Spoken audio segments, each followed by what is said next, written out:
Hey everybody, hopefully you guys can all see me now. How's everybody doing? Wow, it's a good group here already. I'm so sorry I started late again. I don't know why, but I just decided to reboot the computer before I started the stream, and then the camera wouldn't connect anymore, so I spent a couple of minutes trying to figure out what was going on there. But I am using a new background, just gray instead of blue. Otherwise, it's the same. Just thought I'd give it a try. And well, of course, since last week, I think the last thing I did online was just the other live stream with Peter and Robin. That was a really good stream. I think that went really well. Got a lot of good questions and lots of great feedback as usual, and tons of views. I was surprised. Kind of broke the record from the last time I did a collaborative live stream. But I will be having them back probably in about a month. We have some plans going on to kind of make the next live stream even better. So stay tuned for that. But before then, I'm going to try and get maybe one or two other guests in. But like I said, they're difficult to lock down schedule-wise. But that's that. But for today, you just have me. So hopefully that's enough. I'll do my best to answer some questions. I did see one question come up early from Tony about the EVF changing, or the settings change when you use the EVF. So let me see, where's my EM10? I can't imagine why that would be, other than, do I have a battery in here? Because really, you just toggle the EVF on and off right here between the two. I have the auto EVF turned off on mine, but the only thing that changes between the live view and the EVF is you can change what you see in the EVF versus what you see in the live view. In terms of what's, the settings and stuff that you do see. But if the settings themselves are actually changing, I need to know what settings are changing specifically. If aperture's changing when you go from live view to EVF, that's a big deal. I don't see how that would happen, but that's a big deal. But if it's just the settings that you see that change, you would go into the EVF menu.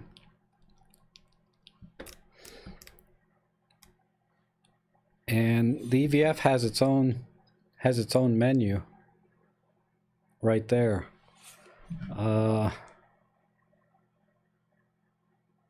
then there you have your info settings, whether you display the grid or not, and simulated optical viewfinder. But exposure settings or color settings like gradings and things like that shouldn't change. Just swapping between the live view and EVF. So let me know if there's a specific setting that's changing. I'll try and diagnose that, but I'm not aware of any settings changing when you change from live view to EVF. Okay, hey Rick, hi Serge, Elaine, always good to see everyone. Chris, nice to see you. Let's see. We have Steve and Patrick. Awesome. John, how are you, John? John Softly's here. Eric, good. I'm so happy to see everyone. Larry's here. Hey, Larry, how are you? I bought some more film for that, the GW690. I bought a Portra 160 and some HP, I forget which one it is, but it's a 50 ISO or ASA, so it's a very slow film because the max shutter speed on that GW690 is 1/500th of a second. So I wanted to try some daytime shots, and so I got some 160 and some 50 ISO film. So I'm gonna try and do those next week. Looks like it's gonna be a nice week, and then maybe by the following next week's Sunday live stream, maybe I'll have some developed by then, and I can share a video on that. And then I'll know if the camera's working fine, because I haven't even developed anything yet. Okay.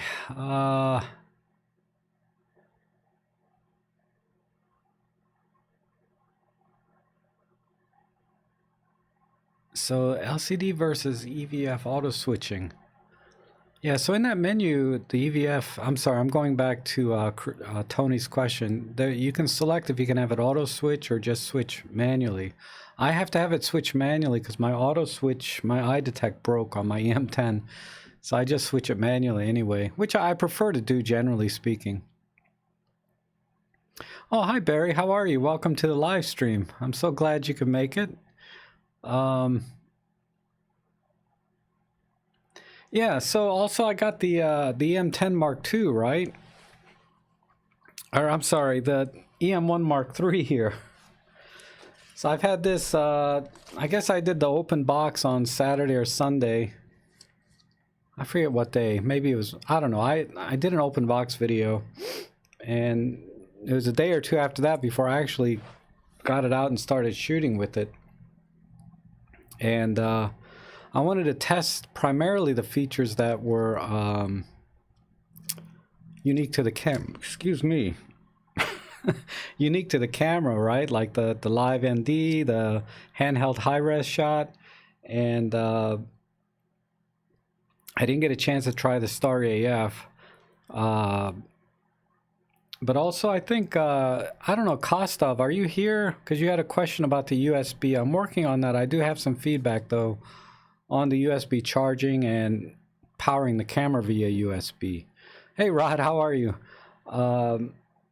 There are some very specific requirements to work with this camera via the USB, and I guess it's true of all USB-C type devices, but this is the first USB-C device that I've actually use it for charging, right? Because I have a lot of other USB-C stuff, but it all is 5-volt low amp stuff. This one uses a 9-volt 2 amp. Well, anyway, I don't want to get too technical. I'll make a whole video on it, but I will touch on it if I see you, Kostov, because you had a specific question about this. Or I'll come back to it a little bit later. But some other little differences I noticed on the EM1 Mark III is in the live view display. There's actually a little bit more information, and it's displayed at least in the video mode. The information display is different. It's showing me like instead of just saying it's in auto ISO mode, it's actually showing me the ISO that it's using while it's recording. And on the EM1 Mark II, it didn't do that. It used to just say auto ISO, and I didn't know what ISO it was recording at, but now it actually shows me. And as far as I can tell, there's still no auto ISO in video in manual mode. You can use auto ISO in P and A and S, but in manual mode, I don't see a way to use the auto ISO in video. Now, auto ISO does work in manual mode in stills and photography, so that's new also. So I did confirm that, but it doesn't carry over to video for some reason. So my guess is there's going to be a firmware update on this camera, hopefully sooner than later, that will address, I think, maybe the 4K 60 and maybe the auto ISO manual in video mode. So I'll be curious to see if they can implement those two things. And oh, okay, Brian. Yeah, I'll do a photo walk with that film camera, because I'm gonna be using one of my other cameras as a light meter, because there's no metering in the GW690 at all. Just to show you guys what film camera I'm talking about. Okay, Tony. Okay, yeah, Tony. Once you kind of nail it down for me, what settings are changing specifically, then I might be able to help you with that. But this is the GW690. So I bought some film for it. Yeah, if it looks big in the camera, it is. Like here's the M10 Mark II with a 14-150, which isn't a small lens, and it looks tiny next to this thing. And this has a plastic body, believe it or not, all the way around. So it's It's lighter than it looks, but it's still not that light. But it has a fantastic 90mm lens down to f3.2. I mean, this is an awesome camera. Okay. Oh, hi, Catalin. How are you? How many tripods do you need for that beast? I've been hand holding it for the 5 shots I've taken with it, or 6 shots, because I was in broad daylight with like 400 ISO film. So I was able to hand hold it because I was at 1/500th of a second, so it was fine. But yeah, I was thinking with the 50 ISO film I got, I'll have to use a tripod, and it's supposed to be beautiful. Oh crap, Monday. My schedule. I really want to get away for about just 2 or 3 days and go into the mountains and just do some hardcore photo walks and photography, and just get away from all of this in this area, because I don't know, just this area is so intense, you know. It's like I can't focus when I'm here. I tried to go out and do a photo walk last night, and I missed the exit or something, and it was too hard to get back around. I said, screw it, so I went home.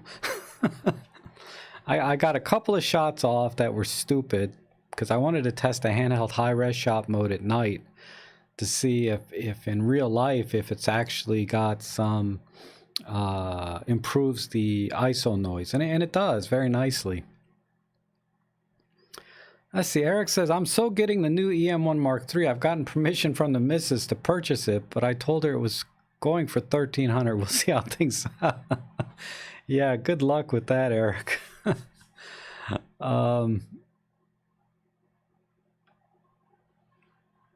Oh, somebody's saying my head's cut off. Just a little bit, yeah. Yeah, very funny, Rick. No, I bought I bought one of those little mini stands for the camera, so it sits up just a little bit higher. I wish I could show you what it looks like. I know you've seen it, but I got it for like $6.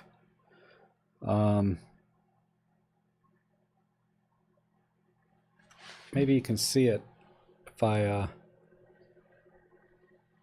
use my phone. I'm so confused. It's backwards. So I got this little stand for the camera.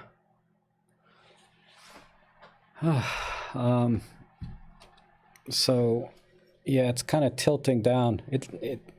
I think it's going to work out well though overall. I like it because it's not as big as a tripod.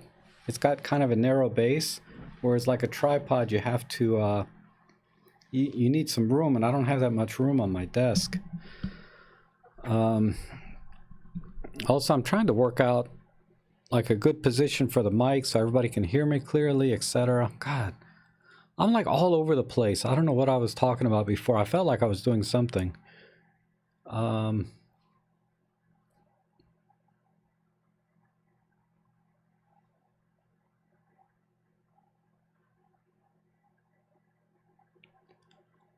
Oh, you know, Torgeir Hansen, I've never... I mean, it's been probably 30 years since I developed my own film. So I don't have any ideas why it would be blank. I'm trying to think. So are the negatives... So be clear, are the negatives clear or are they black? Because if they're black, then obviously they got exposed to light and, you know, everything is black. But if they're completely clear, that would imply that your shutter never opened during the exposure. So maybe you have a shutter problem with your camera. But in terms of developing, I don't know. There's a process of chemicals and temperature that you have to follow. In a Tri-X, that's black and white, so temperature is not too sensitive, but maybe you didn't use the fixer. I don't know. It's been too long. It's been too long since, you know, if anybody knows anything about film, maybe you can help them out. It's been too long since I developed film. But there's like developer, then fixer. So maybe you forgot to do the fixer part. I'm not sure. If the camera's working fine, then it's in the development process, and there's only really 2 steps other than drawing. So either used fixer twice or used developer twice. It's hard to say.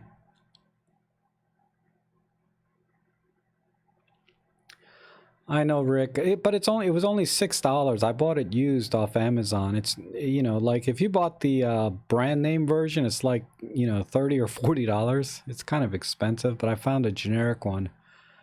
Oh, thanks, Dave. So Torgear says the shutter works.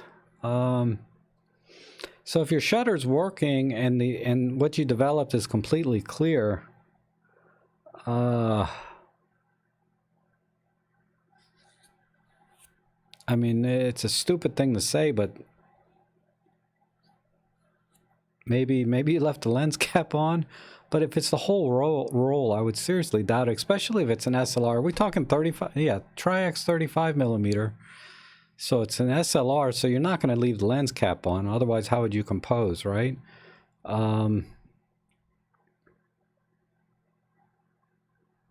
Yeah, I don't know, Torgear.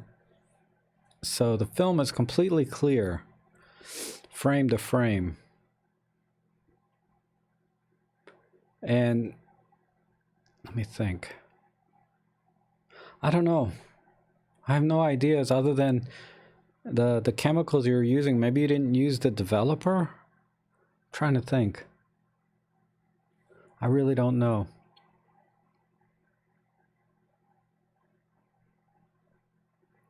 So you used an OM1.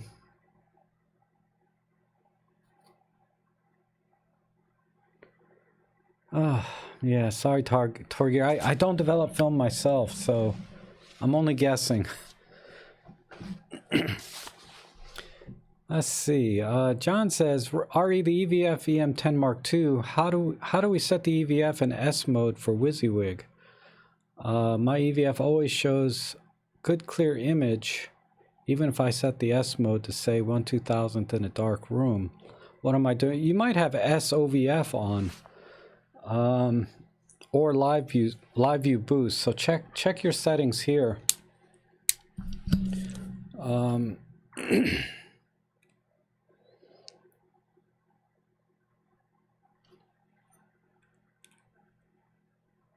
So, I mean, this one is probably off already, but this bottom line, SOVF, it needs to be off. And then in menu D, that was menu J, right? Menu J has the SOVF. And then menu D, scroll down. Scroll down to the second page on the live view boost. Click on that, and make sure those last 2 lines are that line where it says others is turned off also. Those are the only 2 things that would affect your live view or EVF, what you see in the EVF.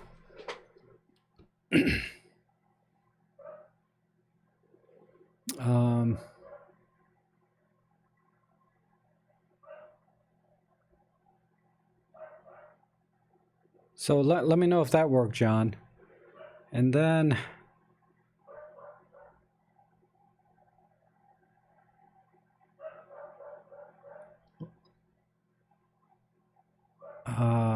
Dave says, I'm bad with developer then. It was the fixer. You'd still have something on the film even if it sucked.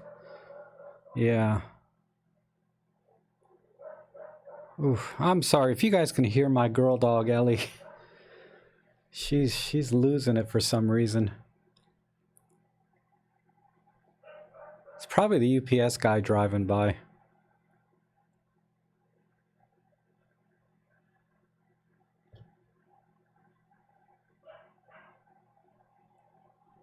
Yeah, fixer. Yeah, if you did the fixer first and then developed it, yeah, that would be a problem.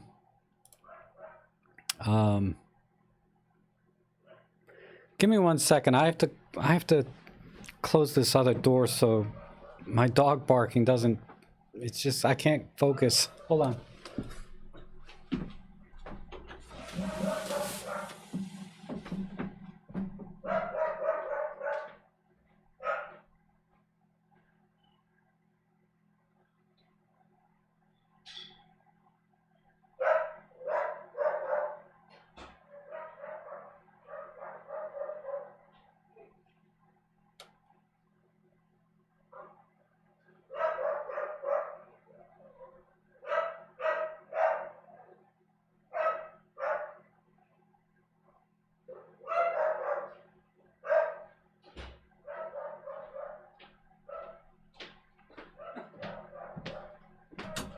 Man, that dog.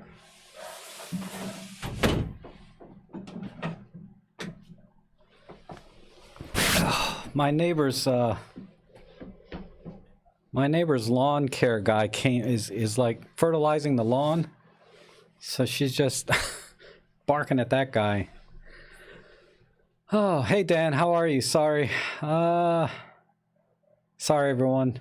God, I probably lost like 20 people right there.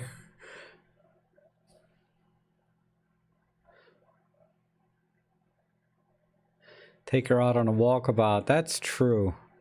I mean, I did play with her for about an hour. You know, throwing the ball around or a stick and a frisbee. It's not the same as a walk though, but yeah, I should wear her out a little bit.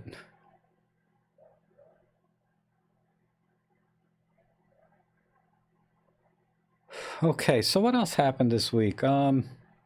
I don't know, did anybody see the shots I did in the portrait? That was really my first portrait job. I put some on my Instagram. And I think they came out okay. I posted some at the beginning of this live stream, like about 5 or 6 of them. And they came out okay, and I just used 2 flashes, the Godak's TT350 and my 8200 through an umbrella. And I really needed one more light though, so I could get more key light, like a catch light in the guy's eyes. That was the one thing I messed up in all the shots, because he has really nice eyes, but they were just almost completely dead in every shot, except for a couple of them outdoors where there was a little bit of catch light, but I just didn't get any catch light in his eyes. So that was lesson learned. Like I said, now I've done other portraits outdoors, but they were all natural light, and they were just of a family, right? And I've only done that twice before, so that doesn't really count as a full-on. I tried to do like a legit portrait session with someone, and you know, use flash, right? So there was a couple of neat shots, and I tried to do some live composite shots in his studio where I popped a flash on his speakers, on his keyboard with different gels on the front. Actually, I still got the stuff here. So what I did was you know, these are not real gels. They're just cutouts from like notebook dividers that you buy. I got a pack for $1, and I would just hold it over the front of the flash and just pop it to illuminate the speakers, for example. And I'll just show you that picture. I guess I should. I worked so hard on this picture, and it was the worst one of them all. Let me pull it up for you guys.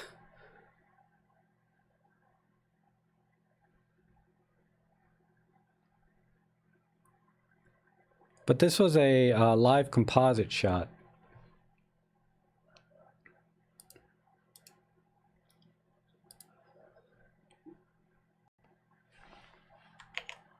And I'll show you some of my when I was doing some continuous autofocus with tracking with the E-M1 Mark III, I was practicing that a little bit. And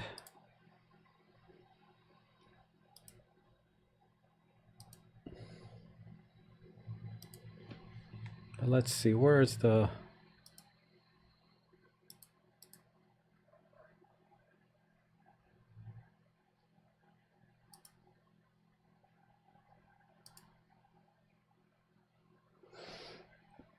Yeah, here it is.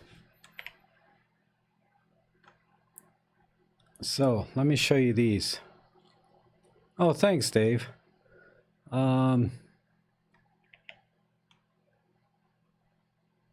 I'll talk about this. Anybody want me to talk about my experience with that, with the portrait session?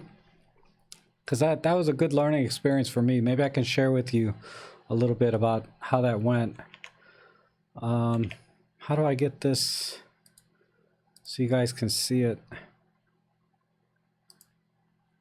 Yeah, there we go. Wait, let me put the chat somewhere first.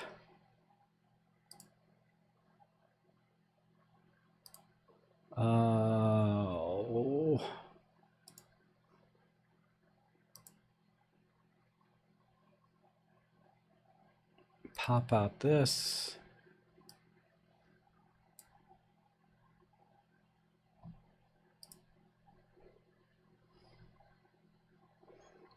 No, I lost the other window.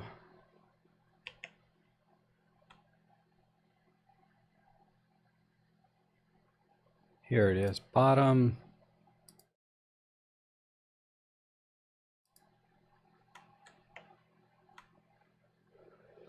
Okay, it says here.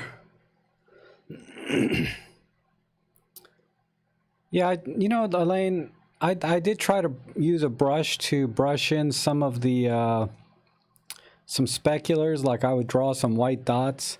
I think I did do that on one of the pictures. But I just hate doing anything in post-processing. And okay, Dave, I'll talk about the lighting and the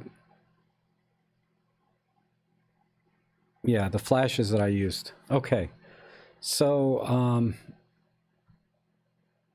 you guys probably can't see the mouse that I'm using. But what I did is, before I left, these pictures here are simply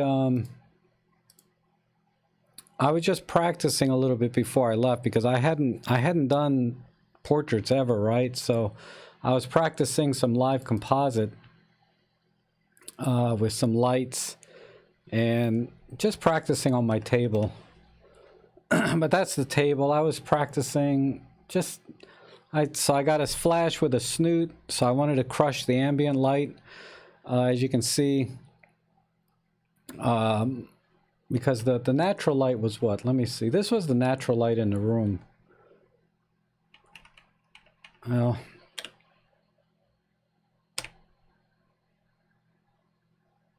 yeah. All right, this is the room, natural light, right? And I was using, you can see I have my Godox TT350 here. And I also use my 8200. Let me show you what that looks like.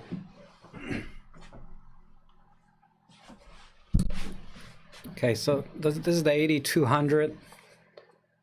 And I put a snoot on the 8200. And this is just a, the snoot is green. This is just a can cooler. Let me flip it inside out so you can see it. This is just a can cooler that I put on the front to work like a snoot so I could narrow the beam of light, because I didn't want it spreading all over. He had a very small studio in his house.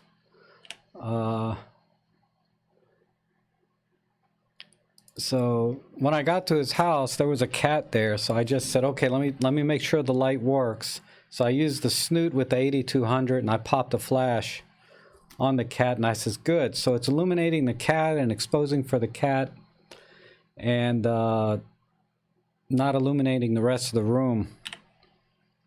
So that was good.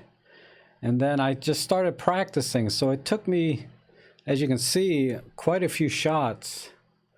I kept messing up. So I told the guy, just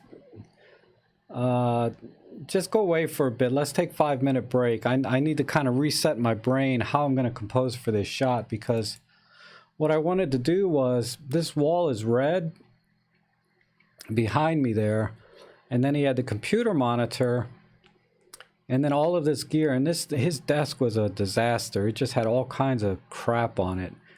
But I wanted to be able to expose using the flash so that he was exposed properly, the room was exposed properly, and I also was able to capture the monitor itself, what was on the monitor, because that's his like music software.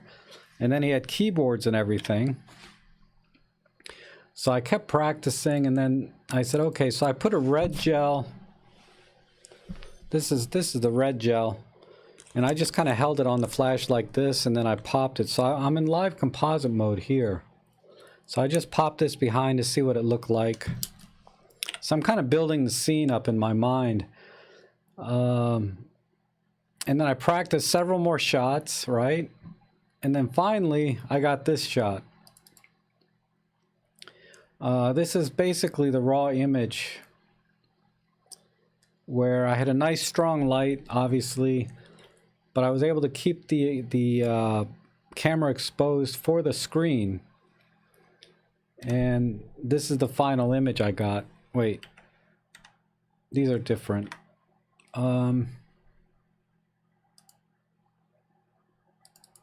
Yeah, so let me split this to the before and after. So on the left here is the original, but what I'm showing you here is the before image. That's the raw image of this shot that I took. And it's probably good you didn't hear all that jibber jabber from before, because it was really crazy what I was saying. So let me organize that a little bit. The speaker in the background here, I took the TT3. Okay, first I took a picture and I exposed for the monitor, the screen, because I wanted that to show. And then I set the flash power with the 8200 to expose for his face. And I probably did that in TTL mode, so it exposed for his face properly. But because I used the snoot on the flash, the light didn't spill all over the rest of the room, right? So I spot metered on the monitor, then I moved the spot meter over to his face, and I have a video on how I did that using a window. And then after I took that picture in live composite, live composite's still running, I put this blue gel on this TT350, then I walked over and I popped it onto the speaker to get that blue look to it, because the speaker is actually white. So I popped this blue gel to get the blue speaker, and then the wall behind him was pitch black because of the way I exposed it, so I popped this red gel onto the back wall to give that sort of red background. So that's the raw image here on the left. The color image is the raw image, and then I convert it to black and white. But that said, I practiced a little bit, as you can see, and I ended up with this image finally. So what I did here was I took, no,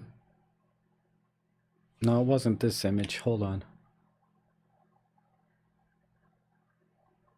It is this one.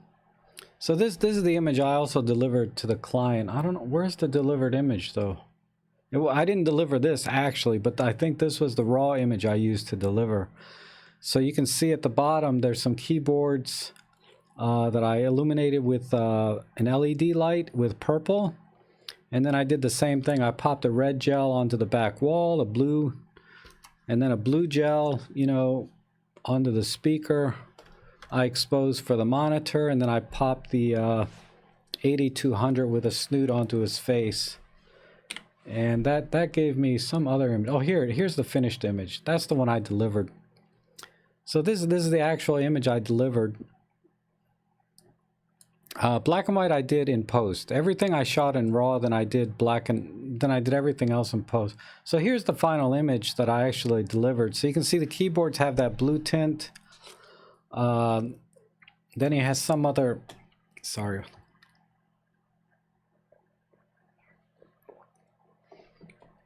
And then the speakers are blue and the wall is red. And this is a really tiny space. He didn't actually have all of this gear where it's positioned now. I moved it all kind of crunched in around him so people could see what he does. And I worked so hard on this picture. I probably spent about an hour with him just to get this one picture.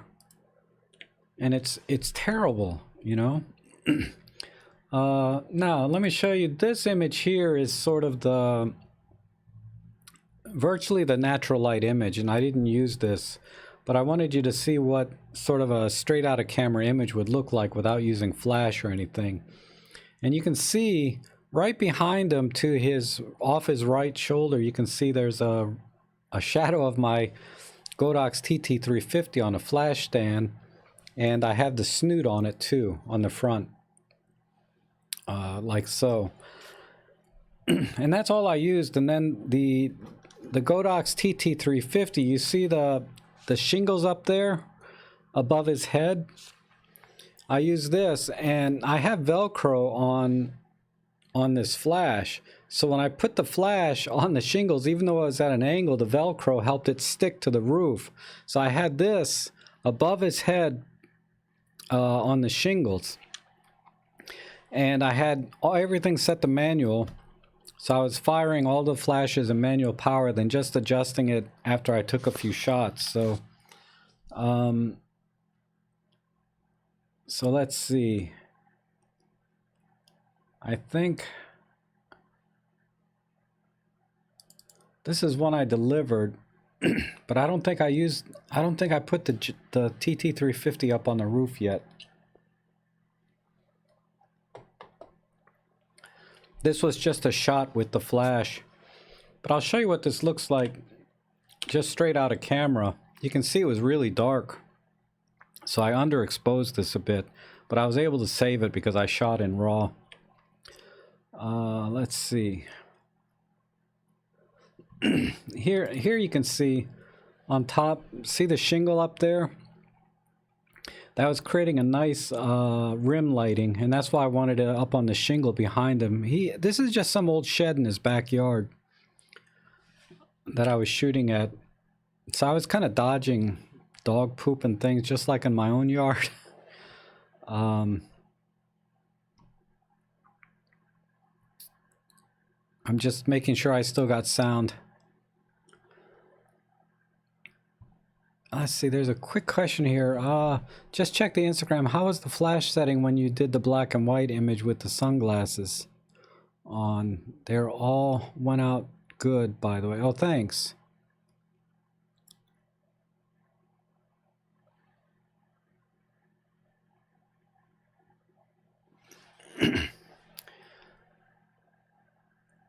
I do all my posts in Affinity. Yeah, I hear good things about Affinity. Yeah, don't worry about it. My buddy's a professional photographer. He's thinking about ditching Photoshop and using Affinity. He really likes it. So, you know, so again, here I just kind of went for, this was unintentional, but he actually liked this shot with the flash and the flare coming in. But now you can see this shot has the rim lighting on his shoulders and in his hair. And this is where I was talking about. I was having a problem getting key light into his eyes. Because when I had him facing the sun, because I wanted to get some key lighting, he started squinting, right? And that's not good, right? So I said, okay, let's not face the sun. And I tried that old trick, you know, close your eyes and look up, and, you know, then you won't squint. That crap doesn't work. They cannot be looking into the sun. So what I'm going to do next time is I'm going to bring a third flash with me. So I don't know if I should buy another TT350 or just get an AD400, because sometimes I need a little more power than the AD200. But I'm kind of leaning towards just maybe just using another manual flash with an optical trigger. I already have one of those, but I should have brought it. I tried to get away with just using 2 flashes. Let's see.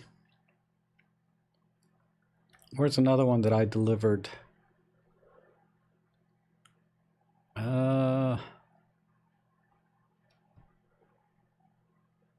Yeah, these are okay. So this time I had the Godox flash. You can see on his shoulders there's a little bit of light coming in from behind. That's from the Godox TT350 sitting up, just resting up on the roof, on the shingles above him, and the rim lighting. But this shot is practically almost completely in shade. I don't think I have a shot where it's kind of natural light, but this shot is almost completely in shade. So I use flash to kind of bring it out. And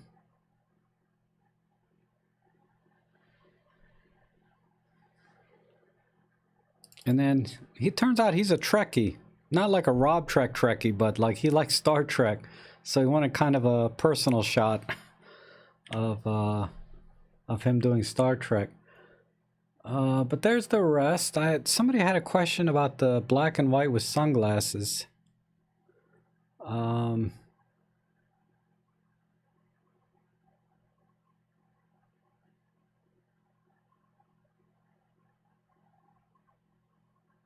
I don't see the question now.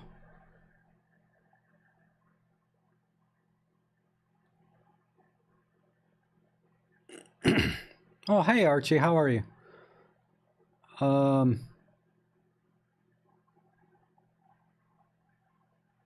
But okay, and then he wanted some on top of the shed. But this is this you can see the actual environment I was working in, right? There's his shed in the back, and then we took some shots over by his tree. So it wasn't like a studio or anything, but I think some of these shots kind of came out like a studio. Like I really like this one that I did. So here's kind of the, let me show you what this looked like straight out of camera. So on the left here, I don't know, you're left or right, but it should be obvious. It says before picture. That's a straight out of camera shot. And then I just pumped up the saturation and contrast on it to give him a color. And then this was the actual image I delivered. So again, it's just very gritty, right? So I just cranked up the clarity and dehaze and contrast to deliver this picture. But let me see. But if you compare, you can compare the black and white to the original straight out of camera raw image. That's kind of the processing I did. But yeah, that was it. Basically, let me flip back over. Hopefully I keep the sound. So basically it was just this Godox TT350, this 8200 with my X1T trigger, and I shot in full manual the whole time. So I controlled the lighting. So it only takes 1 or 2 shots to get the exposure you want when you're using flash. It takes a little bit more outdoors because sometimes you have to kind of Oh, one other thing. I was using a 5-stop ND filter, variable ND filter when I was outdoors, so I didn't need to use high-speed sync. I don't like to use high-speed sync because it reduces the power of the flash, and I don't have the most powerful flashes. Anyway, so I just use a 5-stop ND filter, variable ND filter. And it was a cheap one. I couldn't find my good ND filter before I left, so I just grabbed the cheap one. So when I punch into the images, when I pixel peep them, they're a little bit soft because I use that crappy variable ND filter.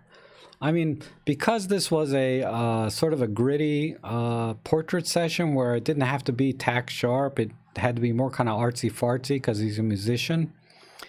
It didn't matter, luckily, that sharpness was not that critical. But generally, portraits don't have to be tack sharp anyway, right? people don't want to see every pore in their skin. But it came out a lot softer than I really wanted out of the camera, because I was like, what is the problem? Because I was using the E-M1 Mark II with the 12 to 40 Pro, and those images are always tack sharp. And when I was pixel peeping, so I could like draw in some catch lights in the eyes, and I was like, why aren't these tack sharp? And then it occurred to me, you know, I had a fingerprint on a piece of crap ND filter. You know, it was like a $15 variable ND filter that I bought, you know, I don't know, 5 or 6 years ago.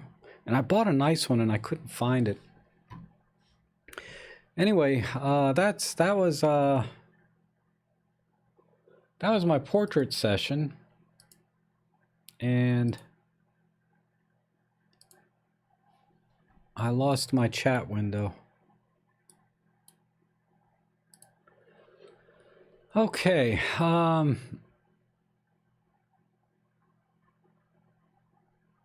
anyway, any questions on that, let me know. I'll try and answer them, but that pretty much sums it up.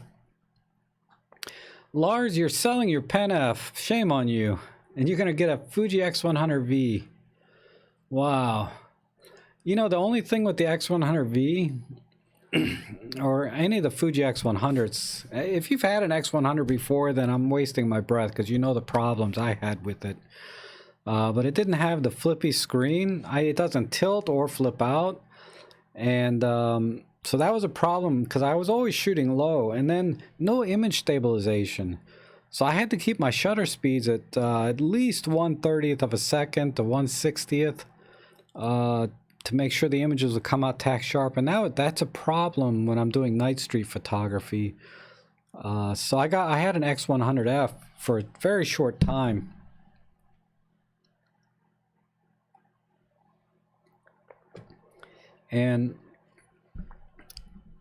But yeah, the X100V looks like, you know, a really nice camera. Otherwise, I like how pocketable it is versus the Pen F, right? Because the Pen F, unless you put a pancake lens on it, and there's not that many great pancake lenses, really. There's the 14mm from Panasonic. They're not as good as the lens that's on the X100V, right? And of course you have the Fujifilm simulations, film simulations. So if you like those, and they're beautiful, you know, the camera's going to be great images. But I those were the two things that I had a problem with, and the fact that and some of the ergonomics that you can kind of get used to after you have the camera for a while. I'm just, my fingers are all Olympus ergonomics now, right? So when I use an Olympus camera, I'm very comfortable. Then going to another camera, it's taking me, it's just awkward for me. But congrats though, if you get that X100V. I mean, there's nothing wrong with that camera at all if you can live with those two things. And I could not live without image stabilization or not having at least a tilt or a flip screen.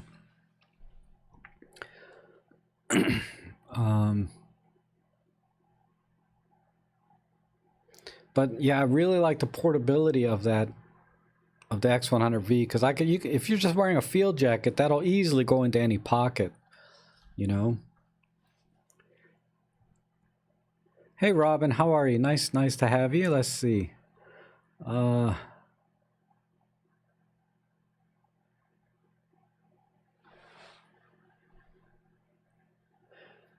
Yeah, Leo, the 20mm Panasonic is awesome, but it's the field of view is a little bit too narrow. It's a 40mm, right?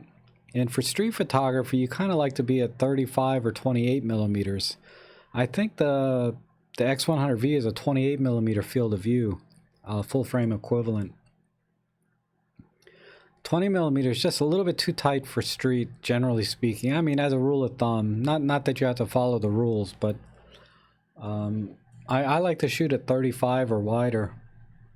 Between 28 and 35 is really good, which would be 14mm on our Micro Four Thirds.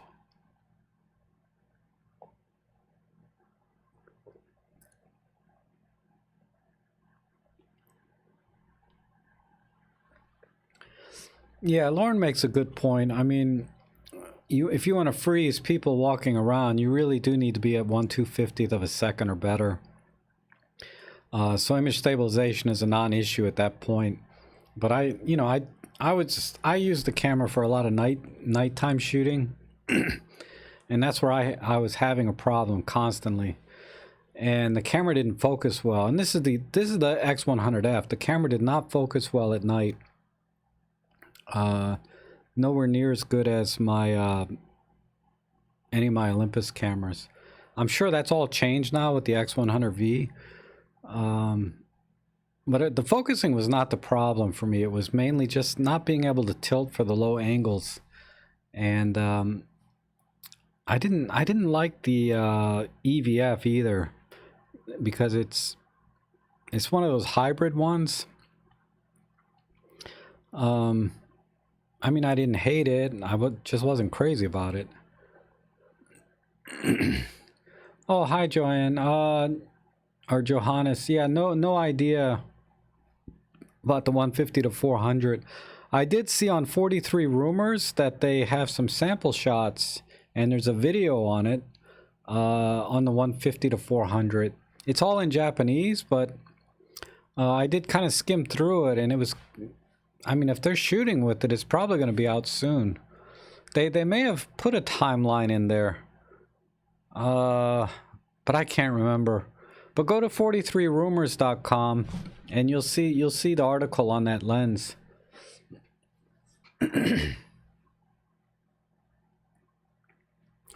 Yeah, you know, the GR, I'm sorry, let me go back to the Ricoh GR. They have a Ricoh GR, is it the 3 or is the 2? Whatever, the newest one I think is the 3, but I think they have a GR2 at the camera store for like $3.99. And I was so tempted by that because, you know, my gas, right? I have such bad gas. But it has the same issues as the X100V, right? No tilt screen, no image stabilization. The new one has the Model 3 version, but so there just was too many reasons for me not to get it. If I want a pocketable camera, honestly, I'll just take my TG5 out. This to me is really this TG5 is really good enough for me. Over say the X100V or the GR3. I know it's got this tiny sensor in it, but for me it's just about composition and blah blah blah, right? I'm not worried about getting the maximum amount of light into the camera. I just use a slower shutter speed or a tripod, I guess, with this camera. But yeah, I don't like to take this out at night because the images are really rough. It can be done. I have a couple of videos of night photography with this camera, but I was using a tripod. But it's okay. I mean, for me, it's good enough.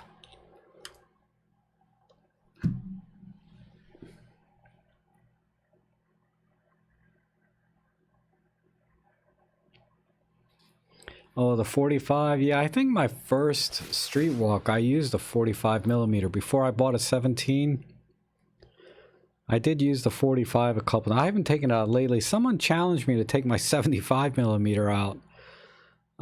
So I need to actually, I'm going to do that. Tonight might be the last night that it's going to be above freezing, so I might try and go out tonight. Depends how I feel after the stream, if I can. God, I really want to go somewhere. I feel so cooped up in my house. I drove in my car yesterday just to get gas or something. No, I went to go pick up a package, and it was weird because I hadn't left the house in like 4 days to get in my car and drive. I've been such a homebody lately. Watching a lot of videos though. Oh, you know why? You know why I've been home? Now I know why I haven't left the house. I'm gonna show you.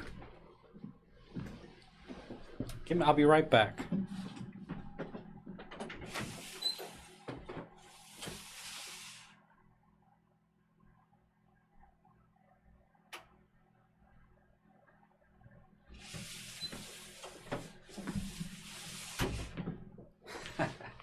This is not photography related at all, but I ordered this and it came in on Sunday, and I have not left the house because I've been binge watching this. Yeah, that's right. Doctor Who. Any Doctor Who fans here? It's I'm only about halfway through, but I haven't left the house. I've been watching this for days now, on and off, right?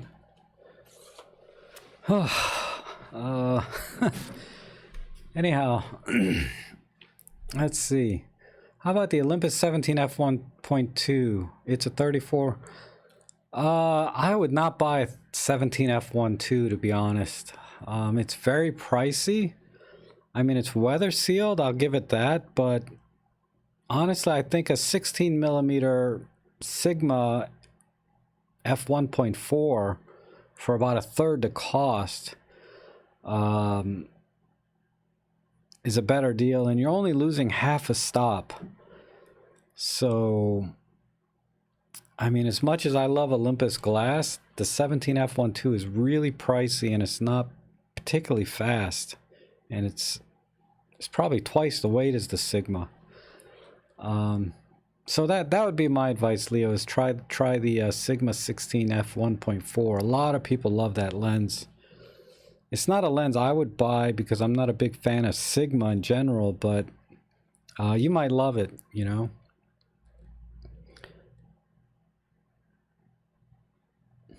You load Doctor Who, Elaine. Oh, I'm so sorry. I really liked, you know, Tom Baker too. The Hand of Fear. I love that episode.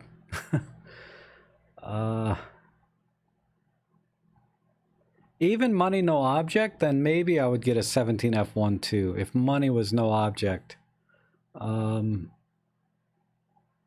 But I just don't know if it'd be money well spent. Well, what else would I get besides that?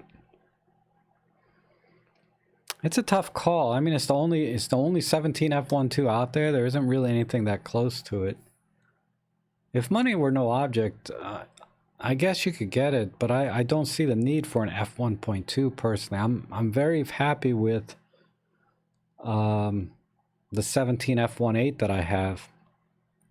It's very small and again about a third the cost. And unless I needed that weather sealing, maybe I would consider that lens. But it's such a special purpose lens. Well, let me rephrase that. It's very expensive for such a general purpose lens. The 17 millimeter focal length is kind of a general purpose type focal length, and I just don't see that you need everything to be tack sharp, or you need to shoot it at f1.2 for general purpose photography. If you have some very specific professional need for 17 millimeter, then maybe, but nothing comes to mind what somebody would use that for professionally, unless you're a professional street photographer and you're selling prints all the time, maybe, but I can't. I just couldn't recommend that to the general public, right? That lens.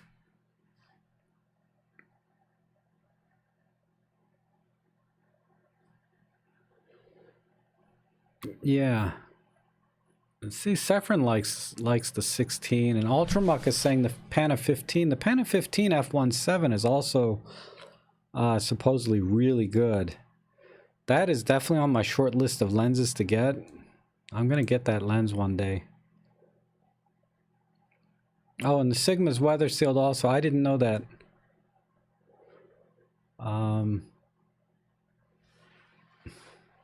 So Leo says you're thinking of landscape in high res mode. Maybe. I think a 12 millimeter f2 might be a better option if you're going to do landscape. That way you're a little bit wider, and it's tack sharp. That's one of Olympus's sharpest lenses, the 12 millimeter f2. And you certainly don't need f1.2 lens for landscape. You could probably get away with the even the Olympus 9 to 18 millimeter, because you're going to be shooting at f4 to f5.6 anyway. With the zoom lenses, always shoot wide open. Generally, they seem to be sharper wide open than they are at almost any other aperture.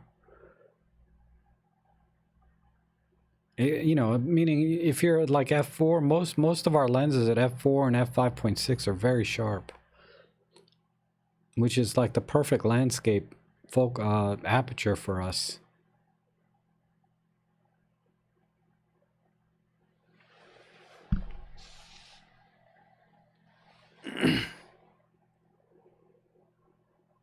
Yeah, Lauren. Lauren's looking at the 14 millimeter f2.5 from Panasonic. It'd be a fun little street lens because it's pancake. It would really make for a better experience in the street because you have this little tiny camera with a tiny lens on it. Even more so than the 25, right? I think for $200 it's worth it. But honestly, I think Patrick has a point though. If you can get the Leica 15 millimeter f1.7, I would buy that way over the 14 millimeter 2.5 from Panasonic. That Leica 1.7, you know, I've only heard excellent things about that lens. Yeah, Michael's saying he tried the 17 f1.2 and he's recommending the Sigma instead. I think that's a fair point. I mean, I'll never buy Sigma lenses because I've had a bad experience with them. So there's that sort of that anxiety before I buy a lens. If it says Sigma on it, I'm like, ooh, wait, you know. Even though there's probably nothing wrong with the 16 at all, but for me, I have that anxiety now. Oh, let's see. Ron says, hi, Rob. I've been trying to find out what the difference between SIS Auto and SIS1. Can you help? Yes. Actually, I am going to do a video on image stabilization soon. I'm that one's taking. I'm overthinking it, I think, trying to put that video together. But image stabilization, basically, in auto mode, the image stabilization will sense if you're panning the camera vertically or horizontally.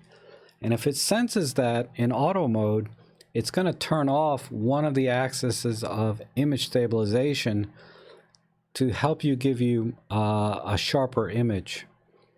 Meaning the image stabilization is not going to work against you. So if you're panning horizontally, it's going to turn off that axis of stabilization so that stabilization doesn't interfere with that panning action, thereby effectively giving you potentially a sharper image. When you're in SIS1, it doesn't turn anything off. All of the axes are going to be on full time. So if you are panning a lot in one direction or panning up in another, vertically in another direction, there's the potential for the image stabilization to interfere with your image to the point that it may, you know, shift off by 1 pixel or 2 pixels, reducing the overall sharpness of the image.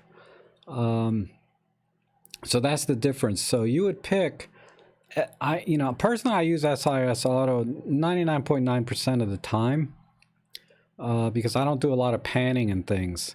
I rarely use SIS1, although I probably could. So my advice is just use SIS Auto because it's designed to deal with panning and vertically and horizontally, not diagonally. If you're going to be panning diagonally, then I feel like I'm getting some video delay.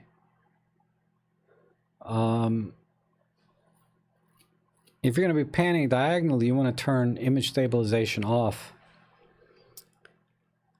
All right.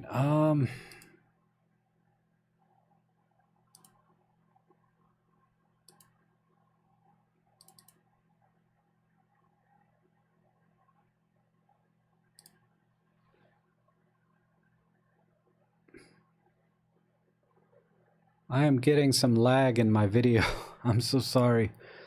I was playing with some settings before I started. And looks like it's caught up. Any good uses for the Ollie 75 1.8 in street? John, I would say, I don't know. You know, Craig Roberts, I think, over at E6 Vlog took his 75 out on the street. And you definitely have to be pretty far away from your subject. But it should give you some interesting perspectives if you're in the street. I don't know how good it is for like street photography that has people in it, right? Because it just, the compression is too much.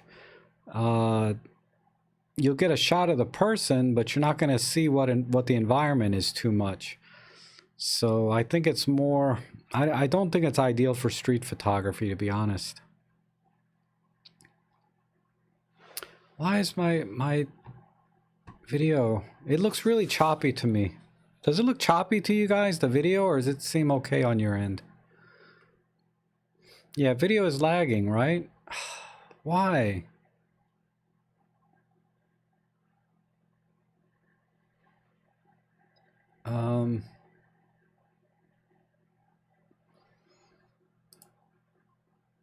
Let me try.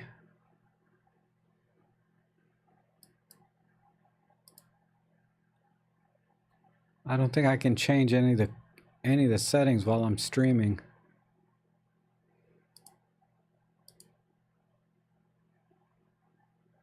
There's always something with my streams. I just don't understand. Preset. Let me try.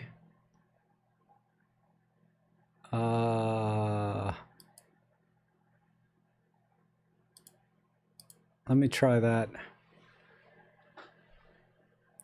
I don't know if that's gonna help. Hey Eduardo, how are you?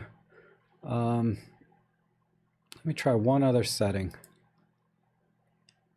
Video, advanced, no. Output.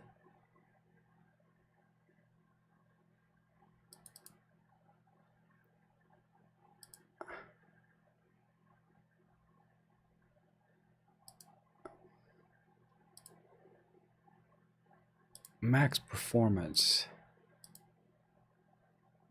Look ahead. I can try 5,000. Well, sorry, I don't know what I'll have to change the settings next time. I think I'm kind of stuck with these. How do you know we're streaming? We'll have to watch later. Oh, hey Plato. Yeah, I generally do Thursday and Sunday. I didn't give any notice today about the stream. But yeah, usually Thursday, Sunday.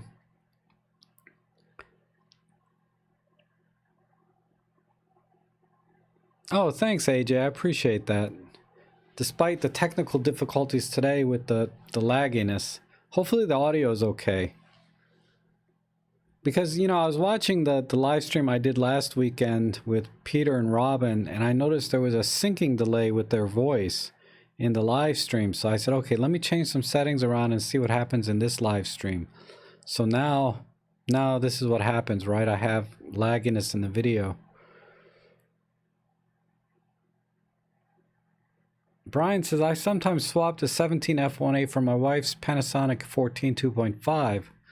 I think the 14 2.5 is really pleasing lens to use even if it's a little slower and noisier to autofocus.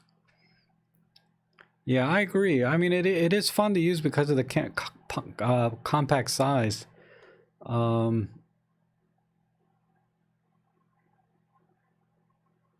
for 200 bucks, you know, like I said, it's the kind of lens that it's just kind of a fun lens. It's not like you're trying to impress anybody with that lens, right?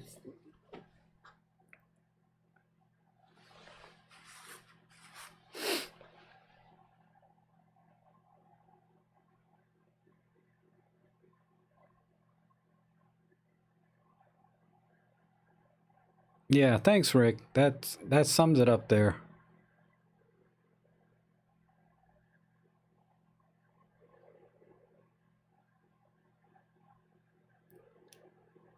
Rick is saying that if you're doing static stills, just leave it on full SIS1 basically. And if you're going to do panning, you know, put on auto. If you're going to be panning diagonally, turn image stabilization off. But usually birds in flight, you're such a high shutter speed anyway, you're not going to suffer from image blur. And other settings reduce processing for known direction of pan. Yes.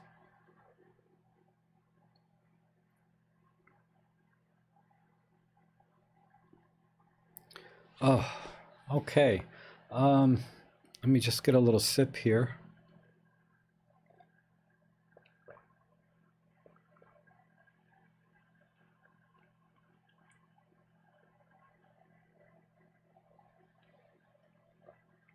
The Laowa 17 f1.8. I haven't seen that one before. Yeah, all the Laowas are generally manual. I don't think they make any autofocus lenses for Olympus. But everybody seems to really like the Laowas. Again, I don't have any of the Laowas. I've just been buying Panasonic lately. I mean Olympus. Rob, I changed the EVF adjustment menu J to on. Brightness will be adjusted automatically.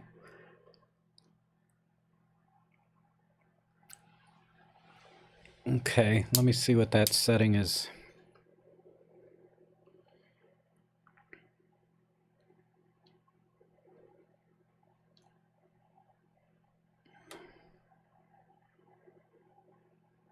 Yeah, I have mine on auto luminance.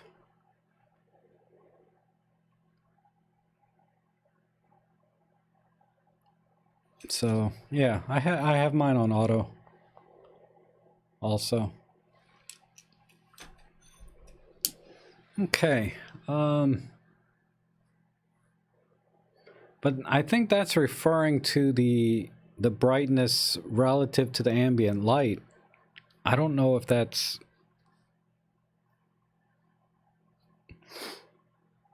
I don't know if that's like, you know, adjusting brightness to the image, right? It's adjusting the brightness based on ambient light, I believe.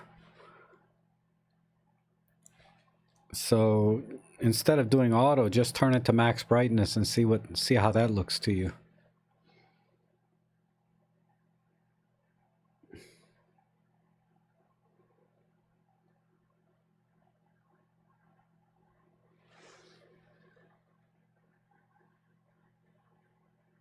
Yeah, the Panasonic 14 appears to be like some Olympus lenses, which are sharp in the center and medium to low sharpness to the edge.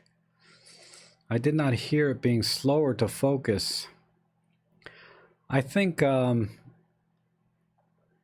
the slow focusing would probably be in just video only, not so much photography. Generally, the Panasonic Olympus lenses, they focus pretty much the same speed on either body. I mean, I suppose they could measure the difference in speed, and one might be slower than the other, but generally, you know, for the average photographer, they're both going to be pretty snappy in photography.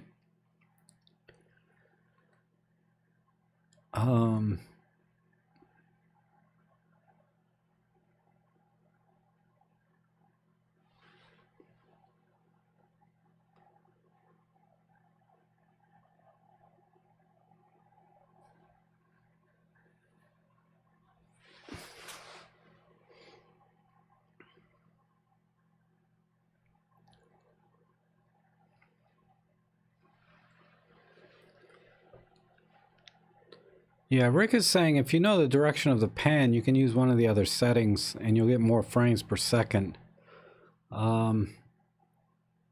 Which is true because there's less processing, so the camera can devote more processing to autofocus and releasing the shutter faster without having to wait for the image stabilization. But if you're on continuous autofocus, you can turn off the image stabilization priority to be frames per second priority, so that's kind of moot there. But if you want both, image stabilization on, you'll get a little better frame per second.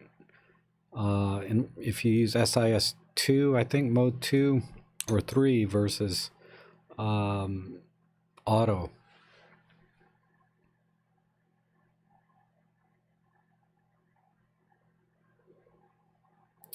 Oh, Lars says the X100V now has a tilt screen. Okay, I didn't know that. Well, that's a big deal. Man, without a tilt screen, I was really struggling. That would solve probably, man, most of my problems I had with the X100F, because composition, if you're like at an awkward angle to compose, you're not going to hold the camera steady either. So that's what it's kind of, but that's good. I can see that camera would be very it's a little pricey though, isn't it? But I guess they all are. Seems like prices on all cameras are about the same now. If you got like $1,500 to $2,000, you can buy anything off the shelf.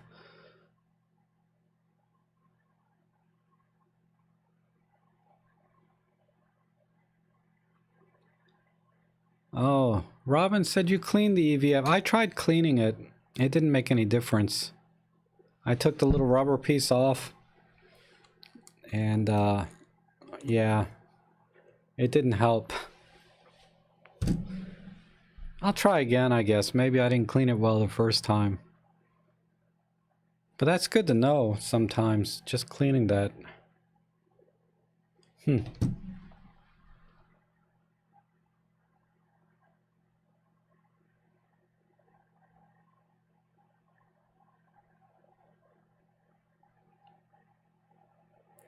In general, using the MFT contrast focusing is pretty snappy, yes. I wonder why there is no much talk or need for phase detect. I guess it's in for sports. How many shoot sports? That's a good question. I think the phase detect will get the camera to the point of focus faster. And this is, I'm just going off what I saw online. But the contrast detect is actually used to lock the focus. Phase detect can be off a tiny bit, just like in a DSLR, because of the way it works. And I can't remember exactly how, but it looks at 2 points of light. And I guess, I don't know, I don't want to say anything, but it looks at 2 points of light basically, and compares those, not too dissimilar from contrast detect. But contrast detect is what the camera actually uses to lock the focus, not the phase detect by itself. So you should always get, and that's just from my understanding of it, is it'll use phase detect to get you to that point quickly, then lock in using contrast detect.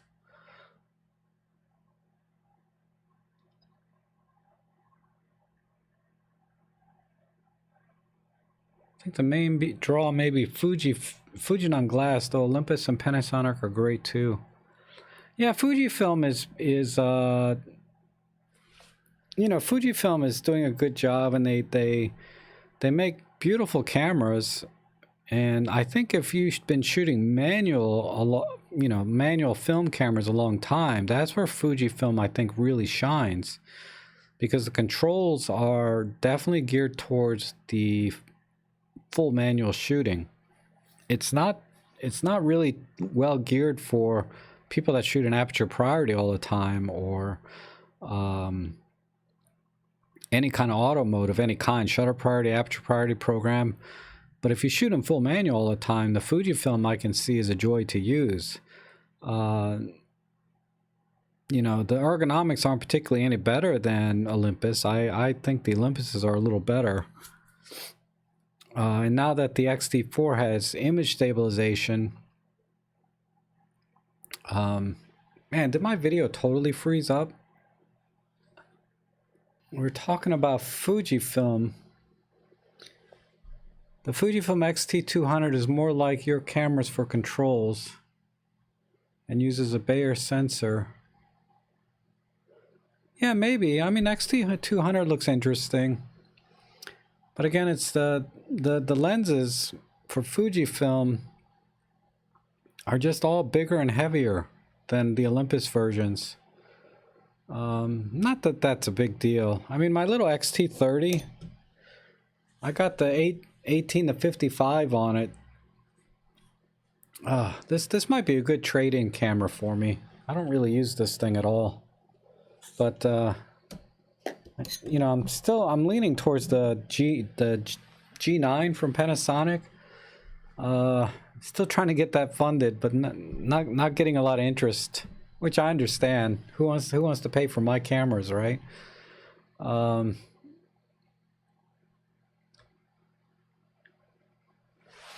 the XT4 is tempting. Yeah, it is. It is, but I don't know, just the XTs, the Fujifilms just don't work for me.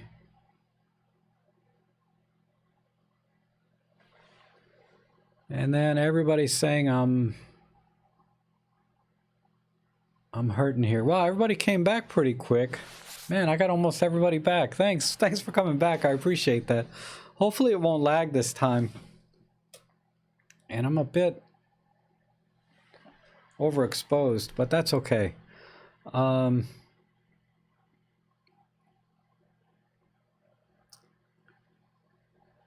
G9 is a big camera. Why not the GX9 or G95? Because the G9 has, I don't know. The G9 has the top plate LCD mainly. That's why I like it. I don't know feature-wise if it has a lot more than any of the other Panasonics, but that top plate LCD is kind of the selling point, and the excellent EVF and live view, and then it also is very capable in video as well. I think more so than most of the other cameras. So it's a really good camera and something I want to try. But I don't really need it. That's the problem. I got my EM1 Mark III, which is freaking awesome. So let me talk about that too. I did try some continuous autofocus with tracking. I don't think it's really any better, the tracking part, than the EM1 Mark II. It still loses a little bit. What I did was I practiced with my girl dog Ellie. Let me see if I can. Did I save that yet? No. I'll have to make a video. But she would sort of walk fast or run towards me from about 10 or 15 meters. She would start out, and I would just activate the continuous autofocus with tracking and have her run or walk towards me. And if she's straight on, I'd say 80% of the time it locked focus on her with the continuous autofocus and tracking. But that's if she's coming at me straight on. If I move the camera left or right, because she's not zigzagging, right? So I have to kind of fake it by zigzagging myself like this. It looks like it's losing tracking, you know, even though I'm keeping her in the frame, it's losing tracking. So I'm gonna have to do more testing on it and consistently get and look at my final images and see if it actually lost tracking or if it's just an optical illusion where the green box is not able to keep up with the camera's actual physical image taking, right? It's possible that the green box is lagging behind the actual camera performance, and it is locking focus and getting the image. So I'm going to have to do a few more trial runs of the continuous autofocus with tracking. Now the continuous autofocus without tracking, if I just keep her within a 3x3 box and she's running towards me, it's, you know, it's still around 80 to 90%, maybe a little better in the tracking side. Or not the tracking, but the actual continuous autofocus. It is adjusting focusing quickly enough. So I'm experimenting with that a little bit to kind of lock down the settings, because the EM1 Mark III also has additional settings like the EM1 Mark II for sensitivity and something else I can't remember, center priority, those kind of things, right? So I'm working with those settings to see what works best with a dog running at you. Now, while I was taking pictures of her, a bird did fly. I'll just show them to you. Let me go over to that window.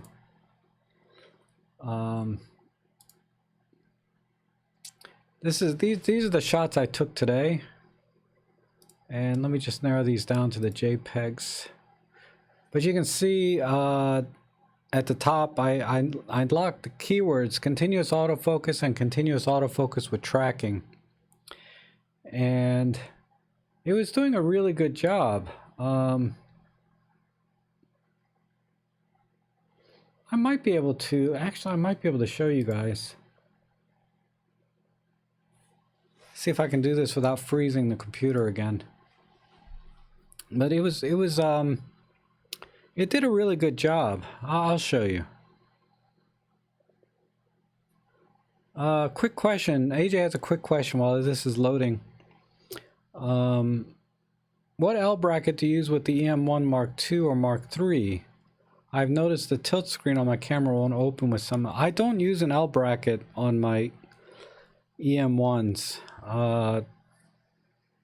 I just have a base plate with an Arca Swiss plate, which is on the thing right now.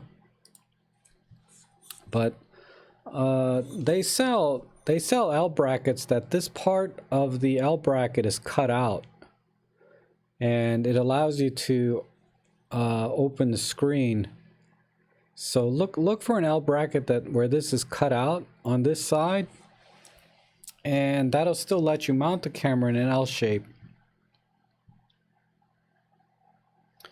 So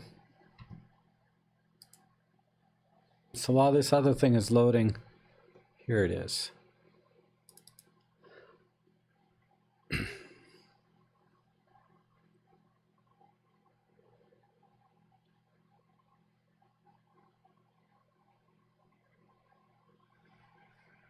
Now, where's my... So AJ, that's all I can recommend. You'll find an L bracket, but I don't know if there's too many L brackets out yet for the E-M1 Mark II or III. I assume they fit. The E-M1 Mark III L brackets will fit. I mean, the E-M1 Mark II brackets will fit the E-M1 Mark III, but I just don't have any to really try and tell you firsthand.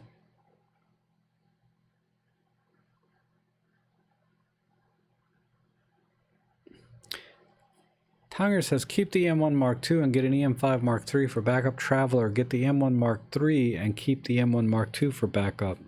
Oh, that's a question. I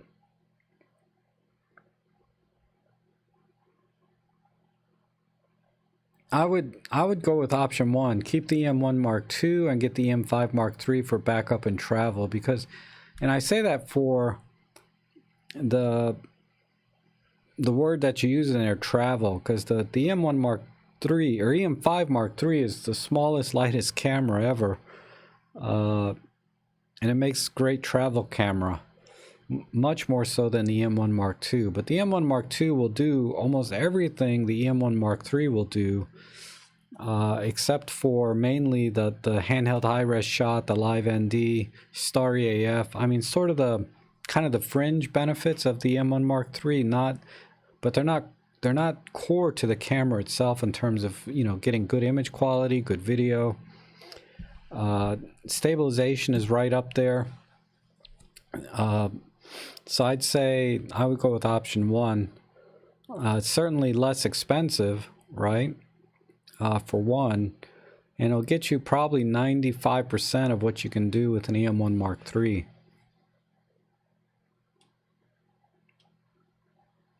Yeah, I said that right. I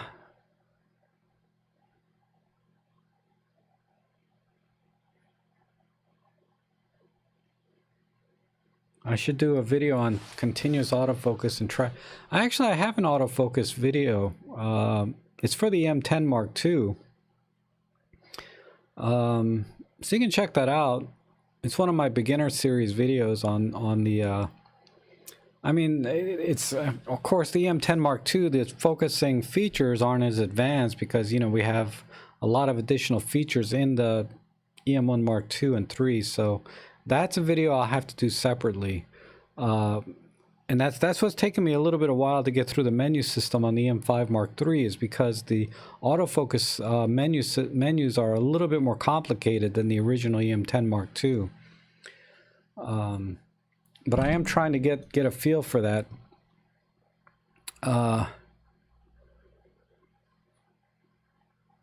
Now, let me show you. Let me see if I can play this video. So I'll switch over.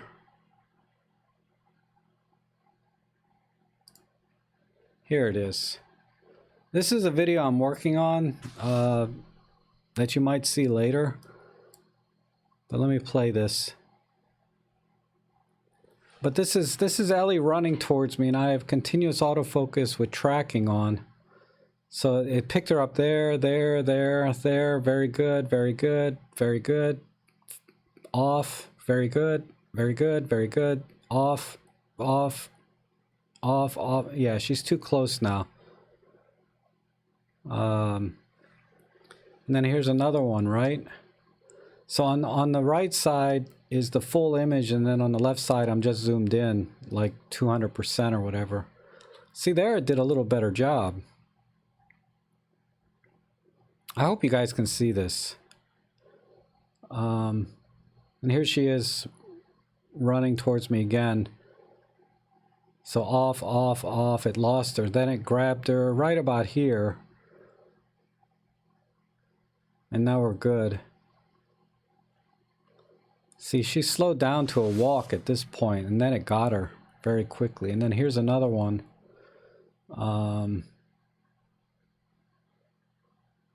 Oh, there it goes.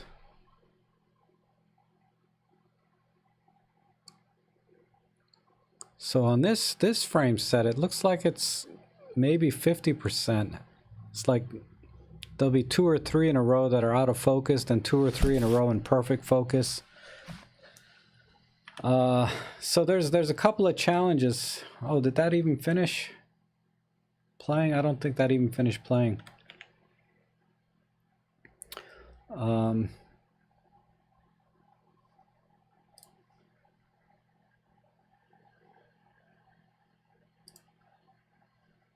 But yeah, so once I get a feel for the tracking and consistently be able to reproduce where it's messing up, I guess. I don't know if that'll ever happen, but I'll try and do a more comprehensive video on the continuous autofocus with tracking, off tracking, single point, etc. All the different settings set because they have sensitivity, and then they also have this other weird focusing modes. The EM1 Mark III also introduces is you can customize your focusing grids. So there's a lot going on. John McCormick says, is the EM5 Mark III smaller and lighter than the EM10 Mark II? I believe it is. Where's my EM5 Mark III?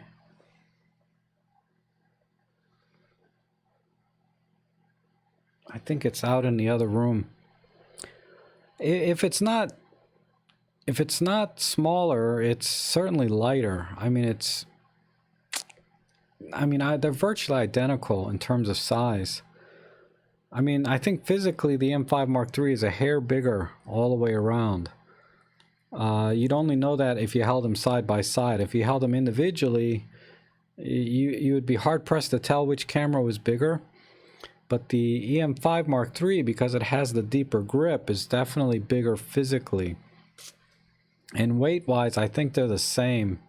They're within like 10 or 20 grams of each other, so they're virtually the same. Yeah, Plato, those were pictures, just a sequence of pictures, JPEGs that I took. That was not a video.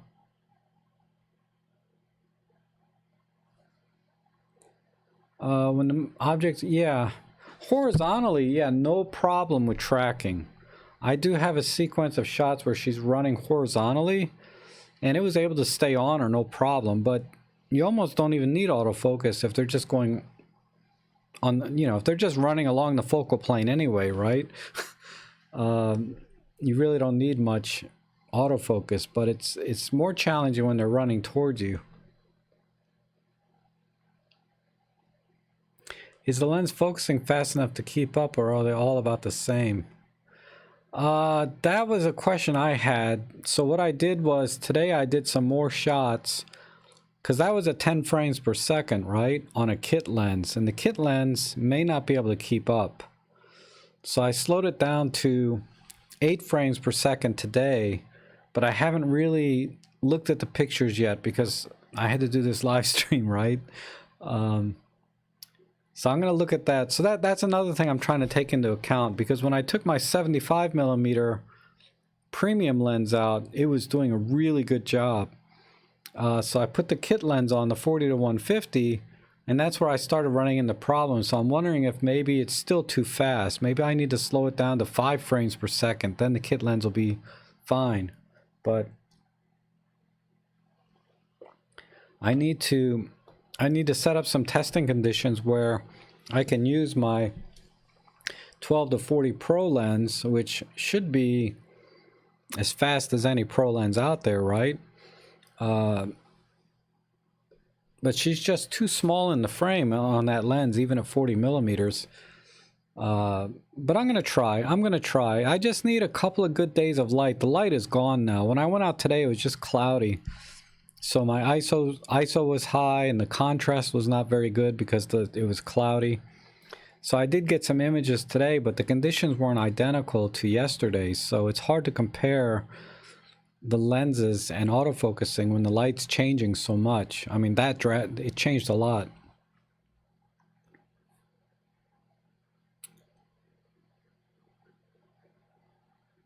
I was wondering about the 40-50 kit lens, better than the 45-150. It's about the same, Lauren. I wouldn't worry about it.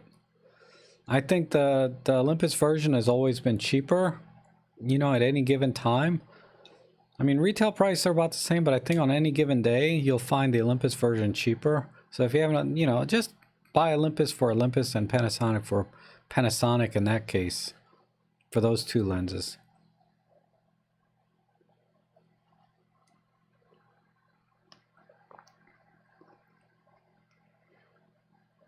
Hi, Rob. Am I right in thinking there's no super control panel?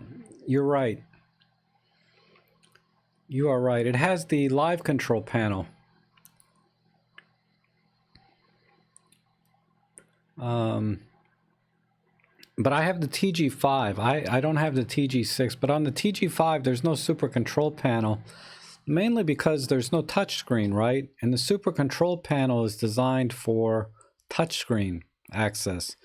So there's no super control panel, I would imagine, on the TG6 either.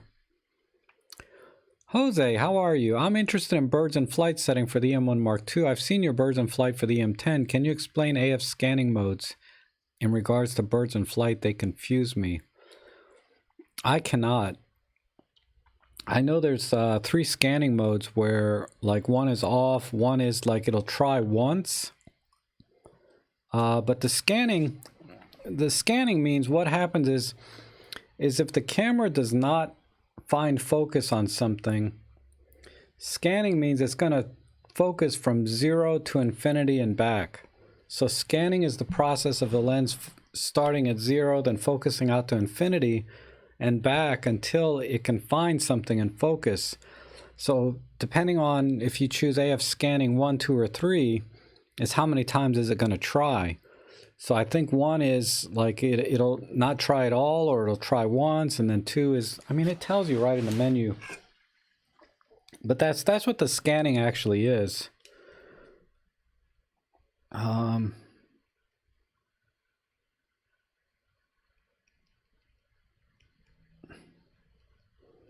That's sensitivity. So mode 3 is if the object appears unclear, the AF scanner will still be activated.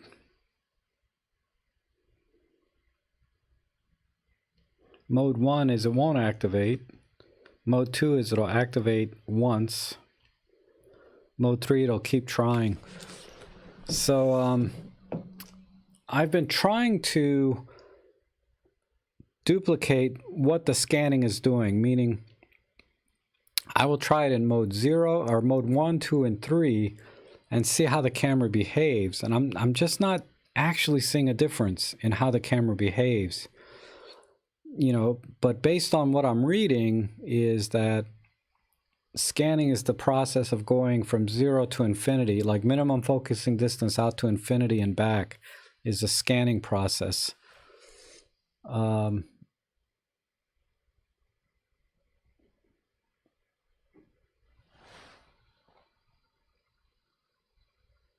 Meaning that the kit lens may not be great for high frames per second. Yeah, it may not be. Oh, hey, Kostov, how are you? Actually, I'm gonna answer your question from your last live stream about the USB power supply. Before I forget, just remind me. Anyone know the lowest price during the year on the 12 to 40 Pro? No. Lowest I've seen it is like in the 500 range, but I think that was a refurb. That wasn't brand new. I tried the M10 Mark III before upgrading to the M5 Mark II, and the M5 is noticeably bigger. But you'll not really notice it after a day or so, whereas the M1s are massively, yeah. That's pretty accurate. That's a pretty accurate statement. I mean, noticeably bigger, meaning you do know it's bigger, but it's not a lot bigger. I mean, okay, like here's my EM10 Mark II, right? And I got the extra grip on it. Here's the M5 Mark II without the grip. You see what I mean? I mean, they're virtually the same. It's, you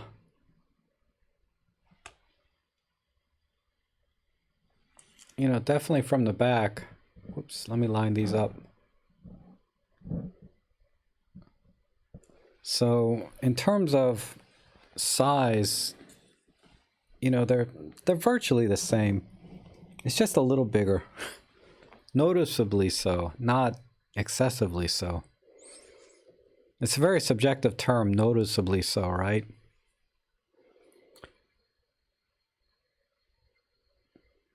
Tim Boyer from the US West Coast does good bird videos. Yes. That name rings a bell, but I'm not familiar with his work.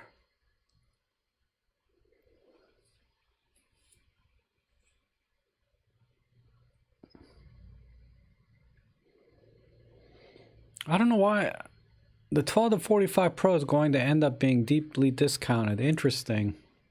I don't know why it would be.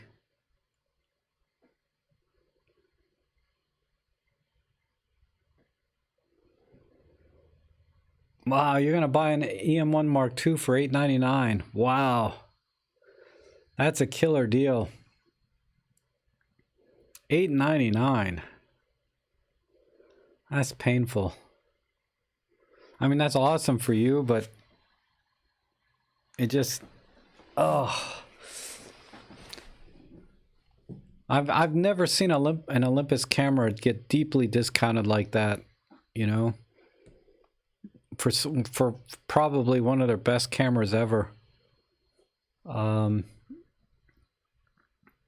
if you look at all of their cameras, they're all holding their value pretty well. Even the M5 Mark II, if you try to buy it off the shelf right now, it's still going for like $1,000 with a lens, or $700 or $800 without a lens. So it's like, it's still holding its value. And that thing is 4 or 5 years old, right?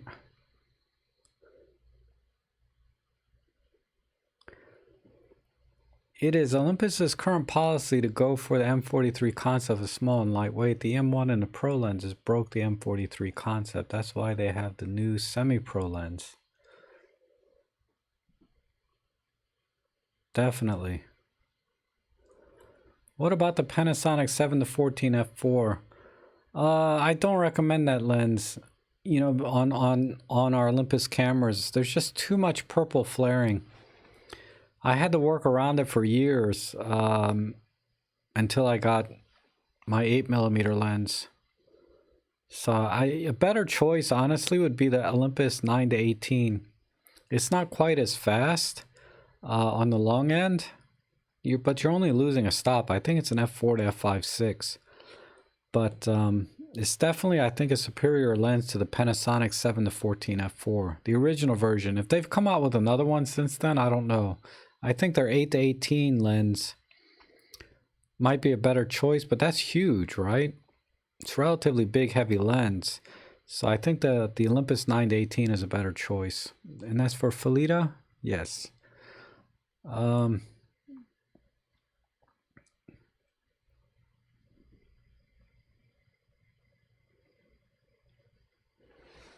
No, I don't think the 12-45 is expensive at $650, considering the optics, right? Because you can focus really close with that. That's not a small trick in optics. And then it's very sharp, right? It's according to Robin and Jimmy and Peter, it's as sharp as the 12-40 Pro, and it's weather sealed. So you put all of that together, that's not a bad price for that lens, I think.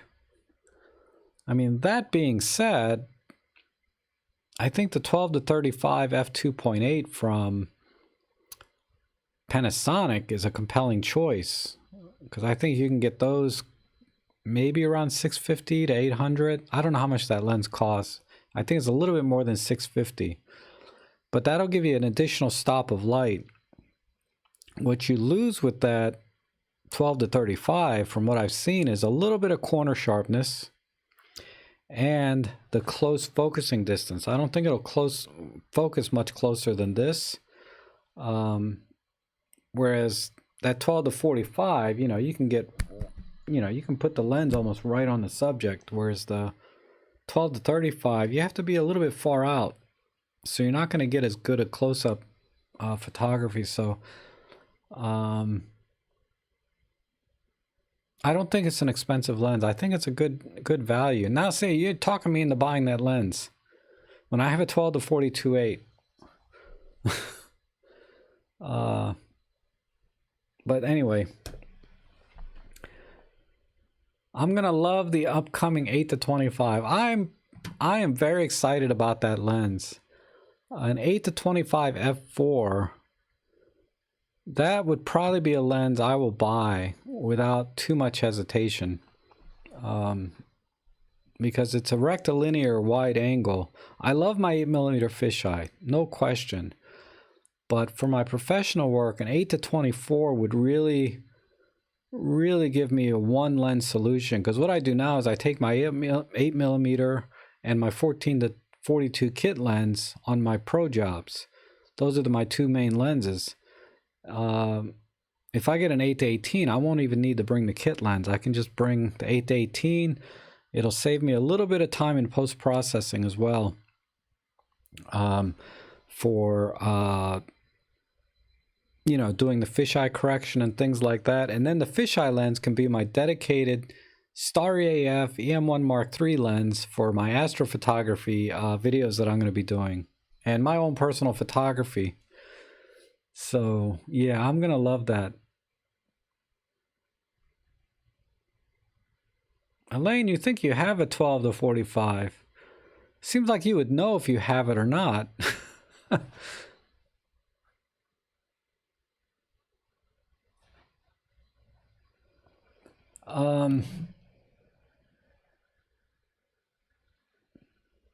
John is asking, when I use the GW690, what am I going to use to measure the exposure?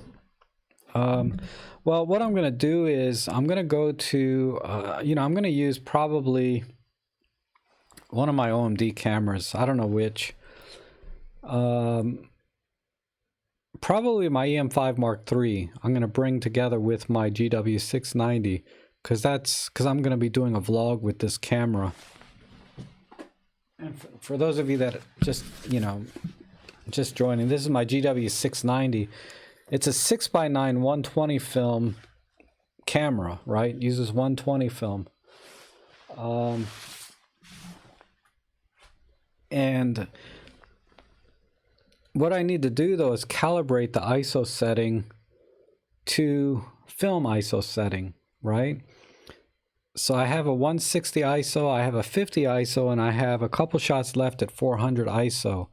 And I'm going to go to, I think DxO Mark is one of them, but there's another site that does this where they measure the camera's true ISO rating relative to film. Once I know that, for example, we can set our cameras to ISO 200 on our OMD, but the true ISO reading might be 80, right?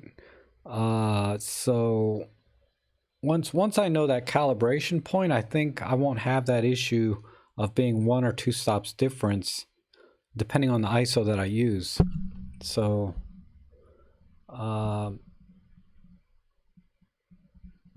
I think, John, that the difference that you're seeing of 1 or 2 stops is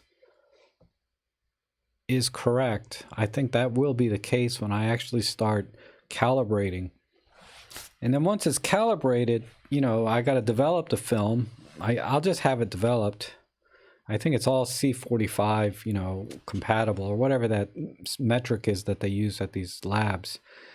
Then I can push or pull, you know, in post-processing a little bit. Because this time I'm not going to be using expired film like I did on my previous photo walks. You know, with expired film, God knows what you're going to get. And it wasn't like expired like last year or the year before. It was like 12-year-old expired film.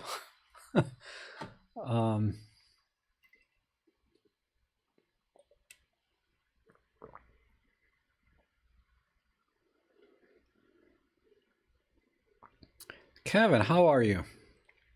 Watched your visit to the camera shop. Congrats. Thank you. I did not ask him, Kevin. I will have to contact him. I mean, I did talk to him a little bit about, you know, I have a channel, I do live streams, I watch his live streams. But I didn't say, you know, will you be on my live stream? I just felt a little bit awkward to ask him, but he said that I could contact him and talk to him about it. So we'll see. The thing with Joe is he's so busy, and I don't know how open he is to just come on to a stream or do something for free. And I don't hold that against him at all, because he's very busy and he has a really very high level of expertise, and he's in a lot of demand. So any time that he gives my channel would be pure charity on his part, right? So I felt I just felt a little awkward to ask for that at the moment. You know, just it's stupid of me. I should have, but I did not. But I did open the door to be in touch with him. And he remembers me because I went on his live stream and said, hey, we met at the place. And he says, oh, yeah, I remember, Rob. You know, if you watch that live stream he did recently, you'll see me in there in the chat section. So I'm going to reach out to him and see if I can coordinate maybe a live stream, but I doubt he'll do that. But maybe an interview. I don't know. We'll see, because his time is money, right? Because he's in such demand. So I don't know if it's even an option really for him to come on. And I totally understand if that's the case, but I can ask, right? Doesn't hurt. I have no idea, Mohammed, what the 8 to 25 price will be. Hopefully less than 1,000. Anything in the $700-800 range, it would be sort of a no-brainer for me to buy that lens. If it's in the 600 range, I will be ecstatic, you know. But I would hope it's going to be around 800, if I had to guess. If it's more than that, we're talking getting, you know, now we're talking about buying a 7 to 14 millimeter f2.8, which isn't the same lens, right? But you know, we're kind of getting in that level of pricing, over $800. So I think it needs to be about 800. Then I think people will buy it. You missed the first 2 hours. Oh, don't worry about it, Ken. Yeah, no snow. Thank God it's spring, right? It's starting. We're supposed to get snow this weekend. Maybe a little wet snow, if any, but I can't wait for winter to be over.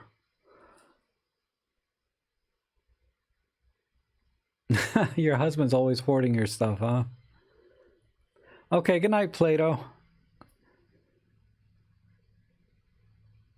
Robin, in regard to film, as long as the cameraman is not expired as well. So true.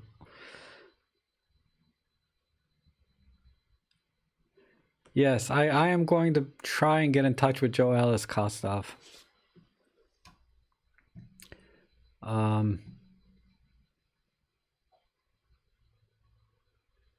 What is snow? God, you're so lucky. Okay, Kostov, let me answer your question about the USB-C. And I'm going to test this and make a video on it, but since you're here, I might as well tell you what I know so far. Unless you already know, then I don't need to waste anybody's time.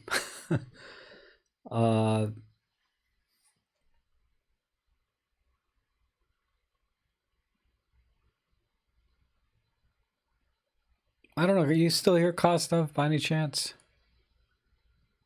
Okay, you don't have any idea. Okay, let me tell you what's going on.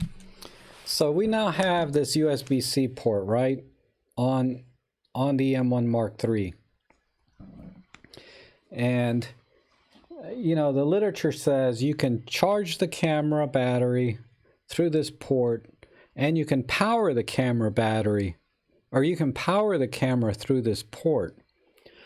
But there's a lot of caveats, okay? This is all new to me. But if you can charge the camera, you can charge the battery as long as the camera is off. So when the camera is off, this little light will come on down here to let you know that the battery is charging when it's switched off. And you can use any 5-volt power supply. So if you plug into, let me find a USB cable. So if you plug this end in, right? And this is the USB-A, this is the USB-C. If you plug this end in, the only thing that's going to come out of here is 5 volts.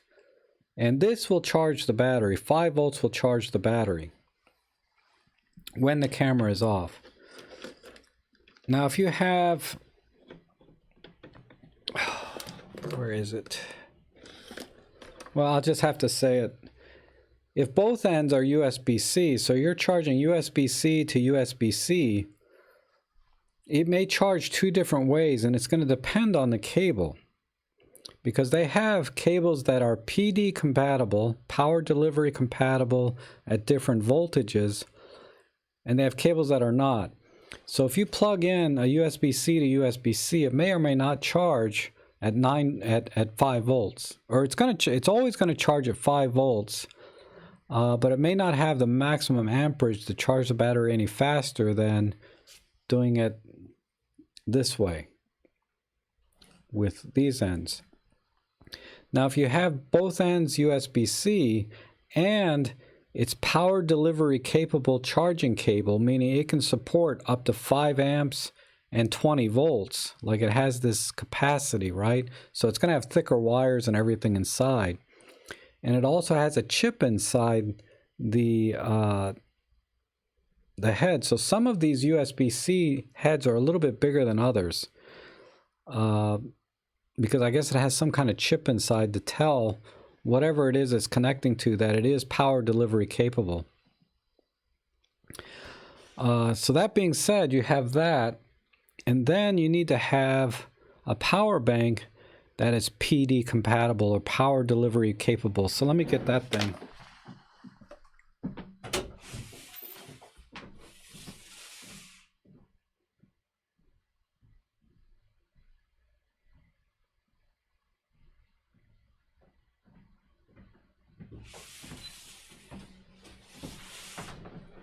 All right, so this is your typical power bank, right? But it has 2 ports here.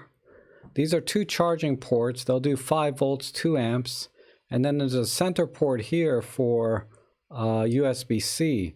And this will do 9 volt, 2 amps. It'll also do 15 volt, I think, 2 amps. And it'll do the normal 5 volt, 2 amp. So to power the camera, so you can charge the camera with any of these ports, long as this goes in, long as the other end is a USB-C goes into the camera.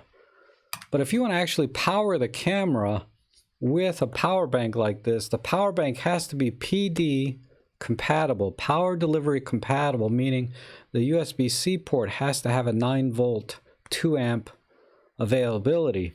And that switches automatically in this device if you have the correct cable. You have a power delivery compatible cable that's USB-C to USB-C. I don't have that cable yet. It's coming in tomorrow. I ordered it today because I got this power bank and I'm like, I can't get the camera to work with this. And that's because I didn't have the right cable. I thought I did. I thought this cable would work.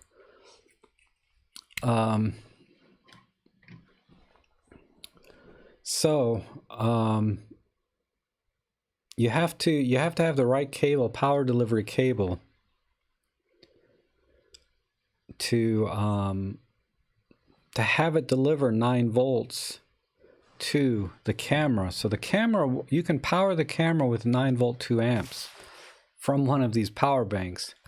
So once I get that piece in and I test everything and make sure everything works right, then I'm going to do a video explaining all of this in a lot more detail and more organized way. Because right now I'm just kind of rambling off what I know, but I'm going to try and organize that and make a video.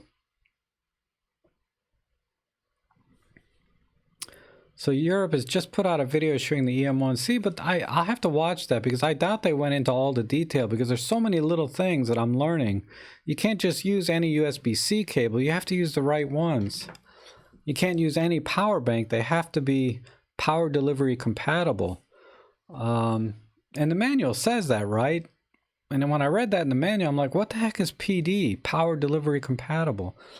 So once I have everything down and I can get the camera to work with the power bank, then I'll make a quick video explaining everything I found and put, of course, my affiliate links for everything I bought to make it work properly. Because everything I have now, nothing works right. Even though I got the right power bank, I don't have the right cables. But this power bank will automatically switch between 5-volt and 9-volt through this, or 15-volt, depending on what the camera asks it for. So the camera is actually communicating to the power bank and saying, give me 9 volts, or give me 15 volts, or give me 5 volts. And it does that through the USB-C cable.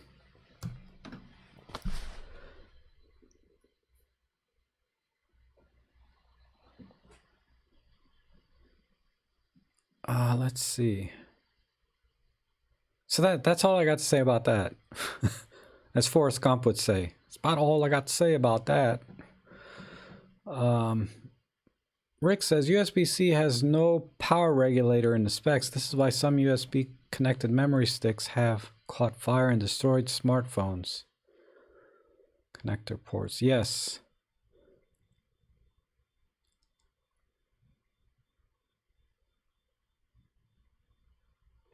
You gave rating autofocus EM110 at 10 and PenF at 5. How about the EM5 Mark II? EM5 Mark II,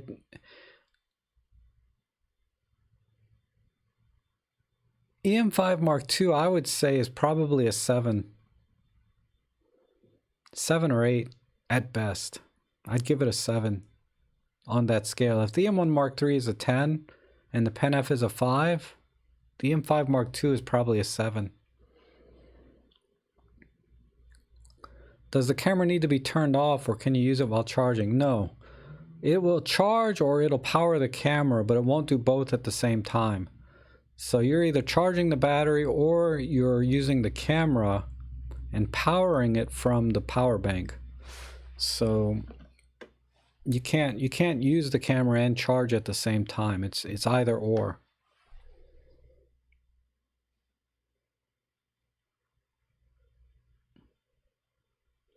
The M1 Mark III has hybrid focusing. I personally have no issues with the M10 or PLA focusing. Never tried a PenF. The only thing with the PenF, it's a little bit weak in lower light. than any of my other Olympus cameras, regardless.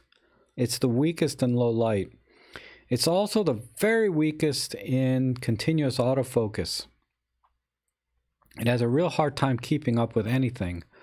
Continuous autofocus tracking, absolute worst, unusable. I mean, it's not great in the EM10 Mark II anyway, but in the Pen F, it's totally unusable. So, whereas on the EM5 Mark II, I would say it's usable. It's not great, but it's usable. And tracking on the EM1 Mark II and the EM1 Mark III, I'm not impressed. It's certainly better than the EM5 Mark II, but I'm not seeing it yet. But like I said, I still have a long way to go in testing. I just need more field time with it to kind of give you my opinion on it. My initial impressions are it's not blowing me away. Continuous autofocus without the tracking seems to be pretty good. Better than any of the other cameras, but I'm not blown away by the tracking yet. And I haven't tried the IAF at all, or face detect. So I can't speak to that yet either. I've just been playing with the continuous and the tracking.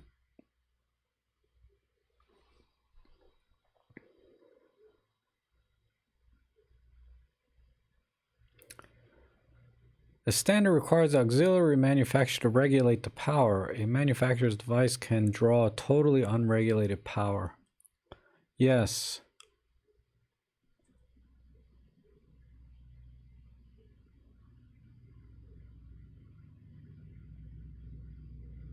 Yeah, that's true. I mean, but that's true of any device, right? It's just, it's a little bit more, I think what Rick's saying is that this power bank will deliver whatever the camera asks it for. And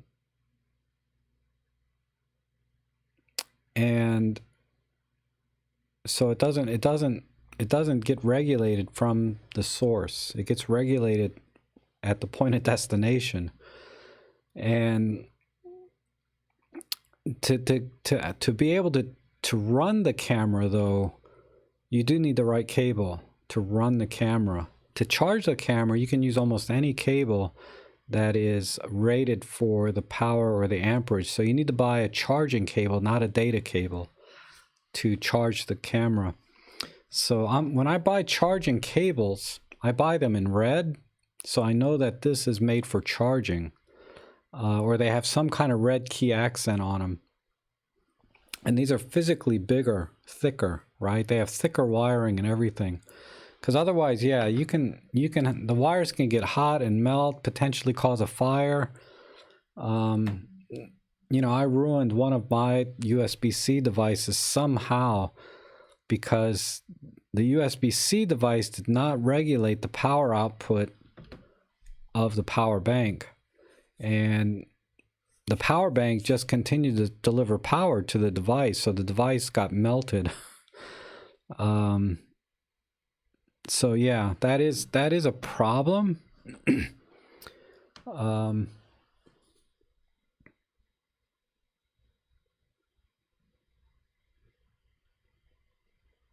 Hopefully I explained that right. Right, Rick? You're saying that this doesn't actually regulate the power, it's the device itself, which is true.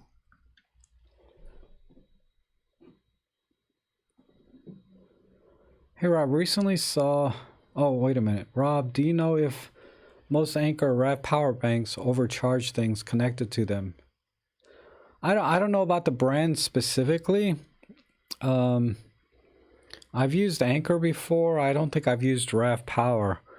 But like I said, the device itself does not overpower things. It sends whatever power the device is asking from it, whether from a digital standpoint, somehow these USB-C type connectors communicate how much power it wants. So I'm going to look into that a little bit so I'm not just blowing smoke up your butt about that, but I did notice that the camera, that this output outputs 5 volts when I connect it to some devices, then it outputs 9 volts when I connect it to the EM5 Mark III. But then the EM5 Mark III somehow recognizes that I do not have the correct cable. So it turns off this power supply.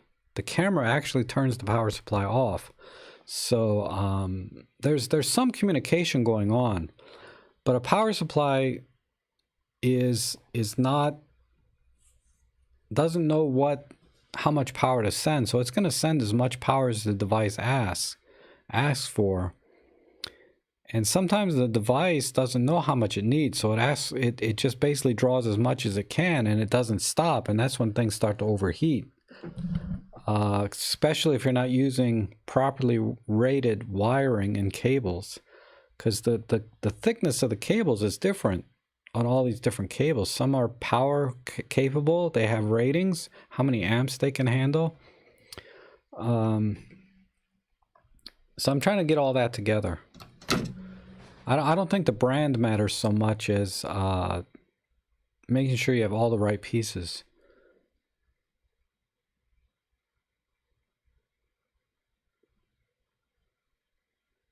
Yeah, you think power would be such a simple thing, right? It never is. You know, power and, you know, cables, they all look the same, but they're all different. You know, like this cable here, I had to be very specific. And I put 3.0 because I know this is a 3.0 cable.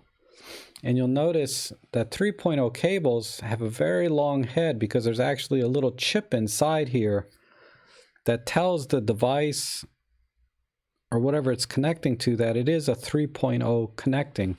Because if you look at this, you see this USB-C head is much smaller. This is purely a power cable, but it's not a rated for much more than probably 0.5 amp. This is not a high power current cable. So as I get these cables, if I don't label them, I make sure I buy color-coded ones so that I know these are power delivery cables. Most power delivery cables, you know, you have to make sure they're data capable also. Most of them are, but not always. So anyhow, I'm learning as I go. I'm learning a lot myself about cables, not overnight, but over time, when I'm like, why doesn't this work, and why did that almost catch on fire? You know, it's like, what's happening? These all fit, but nothing works right.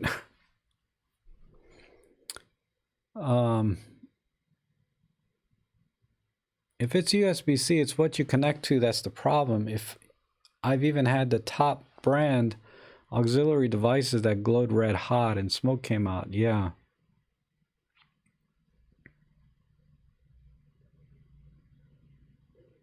Oh, you're welcome, Dave. Yeah, just yeah, I couldn't figure out why I could buy like a 3-pack of cables for $5 and then you know, my devices didn't work. So I said, okay, let me figure out why. Like I was trying to connect my SSD drive, my external one, and I was getting really terrible throughput. And that's because I was using a generic USB-C cable. I wasn't using a true USB-C 3.1 cable, which this is. This is a 3.1, and it's also a 2 amp power delivery capable thingamajig, you know. Anyway, I'm getting a little flustered talking about cables. But yeah, it's very confusing if you're not, you know, technically orientated, right? So you have to be really, really careful when you buy things, particularly when it comes to charging things like your phone and your camera. That's why I've never wanted to charge my batteries in camera. I was never a fan of that because there's just too many variables that you wouldn't, that are not intuitive, right? Because intuitively you think if a cable fits and you have a power bank, you're good to go. But no, it's a problem. You could burn something out easily. Or worse, you know, the battery can overheat and swell inside the camera and cause other damage. So I rarely will charge a battery in camera. So I think there's two reasons why Olympus doesn't charge and let you use the camera at the same time through the USB-C port. I think one is because it would draw too much power. You'd have to have 3 or 4 amps running through a little USB-C port. So that may be beyond the USB-C specs anyway. But on top of that, that's a lot of power, 3 or 4 amps. Going through a little tiny cable and circuit board in your camera, it's going to get hot, for one. I think that's the main reason you can't do the two at the same time. You just cannot draw that much power all at once. And what was the other reason? I can't remember. I had two really good reasons why you don't want to charge a battery and use it at the same time in camera. One, and the main one being it draws too much power. I can't remember what the other one is now.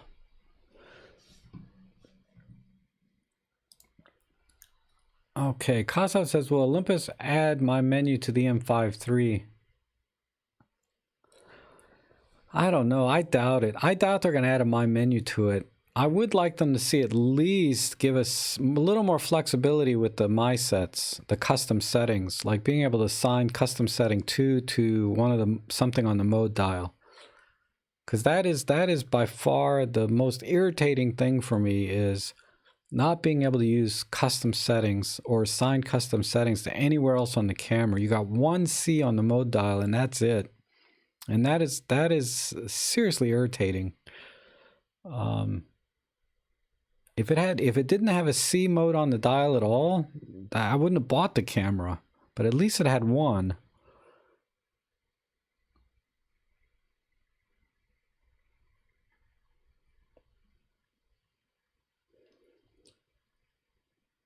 Yeah, the warnings, Dave is saying that you'd think they'd put like warnings on cables and devices.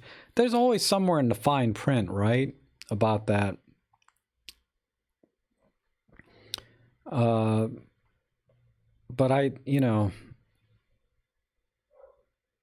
it's yeah. There's the fine print always says only use factory authorized devices, right? Do not use third-party chargers. Do not use, yada yada. They always cover their butts somehow in the fine print. But I'm finding, if we're trying to use things, even though everything fits together, they're not going to work together.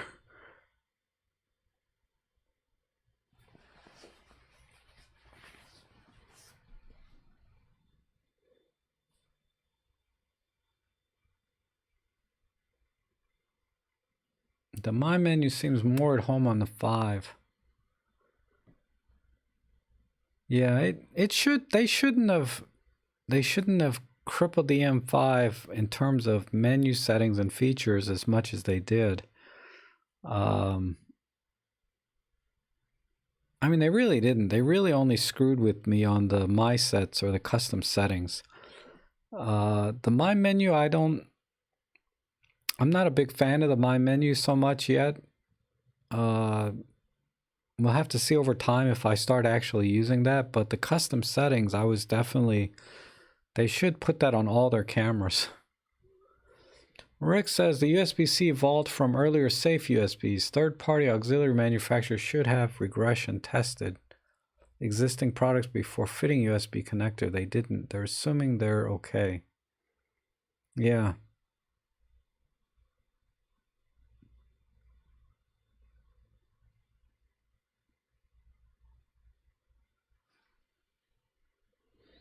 Yeah, you're right. I mean, it's just, like I said, I'll research it a little more. Once I get the parts together that work,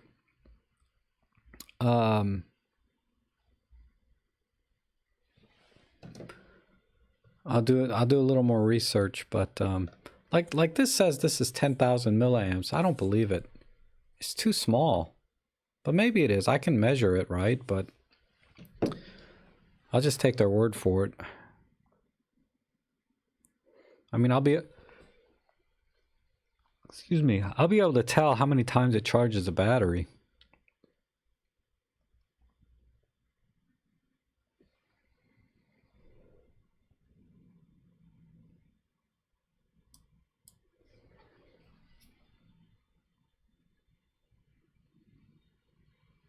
Yeah. The USB-C products, are you talking about like the power banks, Rick? That are a problem, or is it the devices themselves? Like a camera? I would imagine you're talking about the power banks.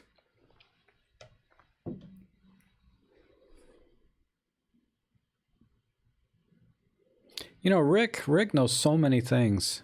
I think he's like he should have his own channel, really. He's had a very, anyway, yeah, Rick is a very smart guy.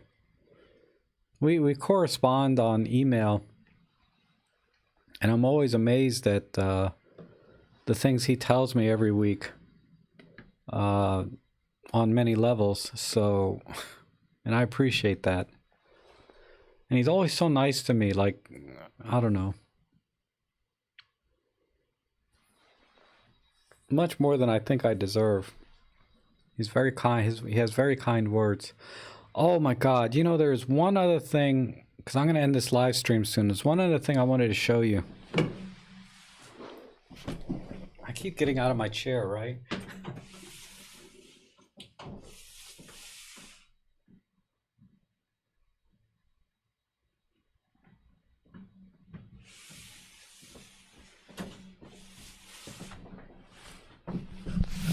One of my viewers, I forget his screen name. I don't want to say his real name on live chat, but I can't remember your screen name, but you know who you are. I don't even remember giving my address out, really. Maybe I did. But they sent me this beautiful Pen F hat. And this is awesome. So thank you very much for sending this to me. I really appreciate this because I love hats. Almost as I collect hats almost as much as I do cameras, you know. And it fits me perfectly. It got a little ruffled in the shipping. It costs more to ship this to me than the hat cost, I'm sure. But what a wonderful gift to get in the mail this week. I really appreciate that. Thank you very much. It's awesome.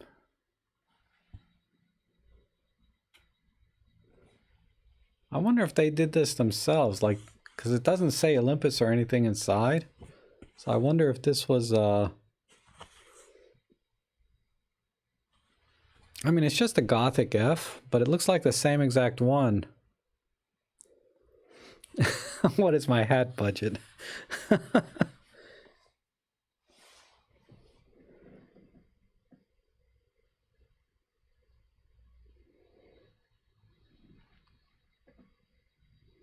Oh, okay, Rick, thanks. Yeah, I didn't think the power bank was as big a deal because they don't know how much to deliver, right? It's got to be the device that's drawing from it that tells it what it needs. So if you have a device telling it needs 2 amps and then you use a cable that's only rated for half an amp, that's where a lot of fires are caused. And then if you have a device not telling it how much to draw, but just give me 9 volts, this thing might send 2 amps worth of power. I mean, I'm not an electrical engineer, but I can kind of see where there's a lot of problems when this is not communicating with the other device, right? The other device has to tell it or be very specific on its own not to draw too much power. Because I've had devices overheat, you know.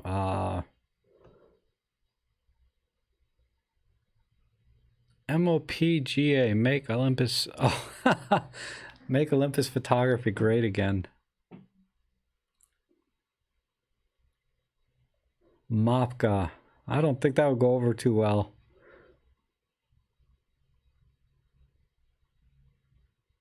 They're already great though. Great again is kind of redundant. I think Olympus cameras are great.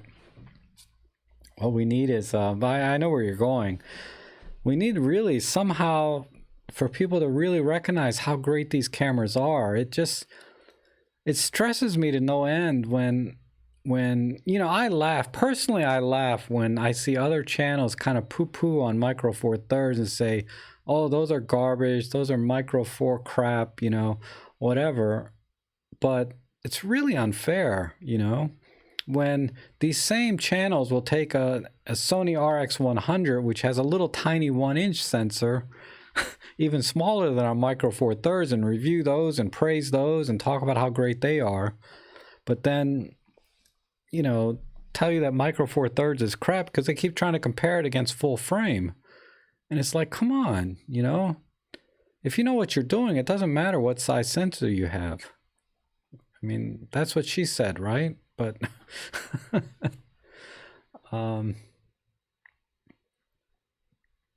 yeah, sensor size just doesn't matter.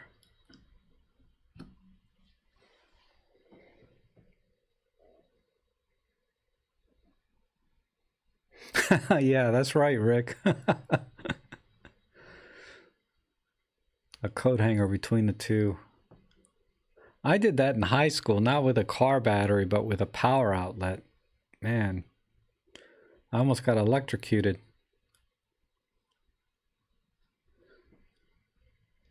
Yeah, you hear these cameras coming out with like these very similar IBIS numbers. I'm wondering if, I think it was, I forget who developed the image sensors, not the image sensors, the gyroscopes, the SMBs or whatever, that go into our cameras to measure the vibration, right? To control the image stabilization. Those sensors, those gyroscopes have to be very, very sensitive. So they recently developed this, Olympus and another company, I forget which one, developed very, very sensitive gyroscopes that was able to bring the EM1X up to 7 stops of image stabilization, which has now been translated into our EM1 Mark III. But now I think since it's been about a year, there might have been some sort of short-term agreement where you can't sell this technology to other manufacturers until we've had our first year at it, right? Which is not uncommon in business, where two companies will develop a product and they'll have exclusive rights to that product for the first year. And then after that, they're allowed to license that technology out or sell that tech, because they can't license that technology. They have to sell it because there's a manufacturing process too, right? So now we're seeing, like Canon's talking about doing a 6.5 or 7 stop IBIS. Now Fuji has a 6.5 stop IBIS. And we're going to probably see other cameras come out with these very high image stabilization numbers. And I'm curious if it's the same technology that Olympus developed originally.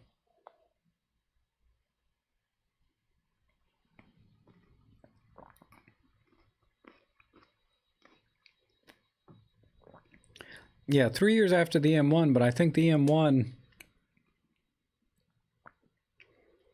I think the tech going into the XT4 is the same tech as we have in our EM1 Mark III. But because the sensor's larger, they're not able to squeeze that extra half stop, maybe. It's all conjecture on my part. I don't know.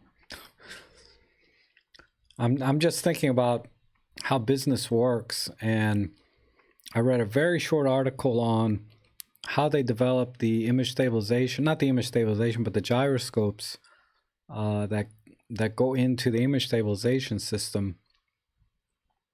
And that I was curious if, just knowing how business works, if after 1 or 2 years, they're allowed to sell those things out to other companies. Okay, Rick, we'll see you later. Thanks for coming in and all your help as usual.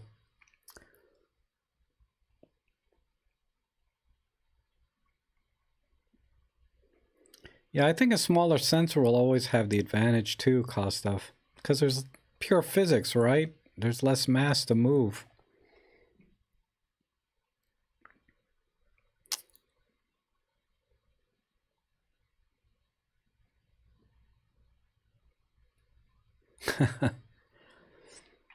Yeah, and you know, the only batteries that do well are the Olympus original batteries. I've tested a lot of them, and I get 700-800 milliamps out of them, out of the generics. But the Olympus originals, I always get what they're rated for, and they're typically rated 11-1200 milliamps.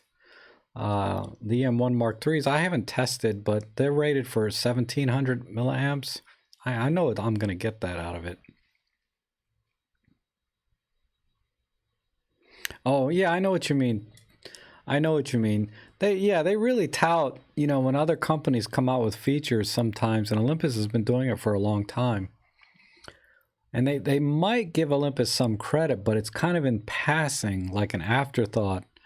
They'll say, "Oh, this is amazing with this new thing and that, and oh yeah, Olympus did this before." But okay, and let's get back to the, you know what I mean? It's kind of like a little just a blurb that yeah, Olympus has been doing this forever.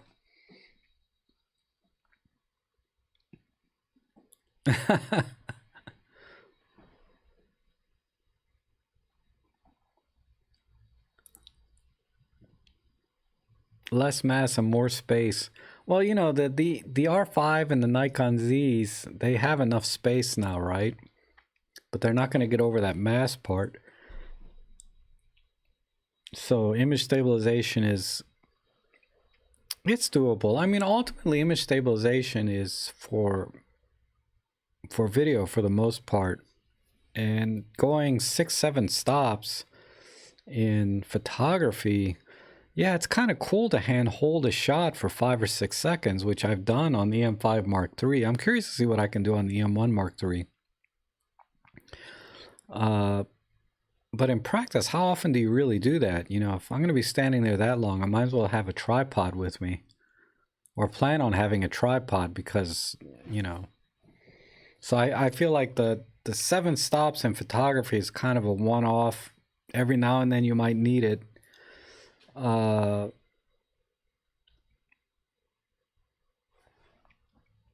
if I know I'm going to be shooting long exposure all the time, I'm going to bring a tripod, because I was trying handheld high-res shot, and if I'm really steady, I can handhold them for a while, a couple of seconds, and still get an okay image. But longer than that, even with like the Live ND, you know, you still have to practice all of the same best, you know, best practices of, you know, 3-point connection, you know, or spreading your feet evenly, you know, all the things that you do to be steady. You still have to practice all of those things regardless of image stabilization to get the best out of your camera, or to get the most out of it. Hey John, how are you?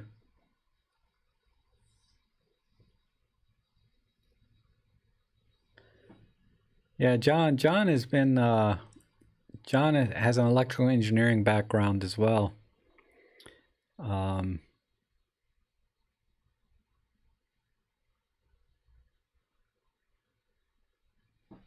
I forget. I think it was you, John, that you were talking about doing some testing on batteries, and uh, we were trying to figure out how many milliamps does a camera actually draw for different functions, right? And I sent you a spreadsheet. I think that was you. I used to use a monopod a lot, Dave, in my real estate. I don't use it so much now. I have I found a very small tripod. Tripod is always better than a monopod. Uh, the Mi Photo Backpacker Air. I have a video on it that you can watch, but that's the tripod I use now. It's very small. It only weighs like maybe a pound and a half. I mean, it's a really small. I have it set up over there, but uh, yeah, so I don't bother with monopods anymore. The monopod weighs more than that tripod. The monopod that I have. I have a really nice monopod too. It's got the 3 little legs, and it it detaches. It's a Siru something. It was like $160 monopod. That was great while I used it, but it's too big and bulky for my Micro Four Thirds. I used it for my Nikon camera. And ever since I went to Micro Four Thirds, I didn't see a need for a monopod, because I could use these really small tripods.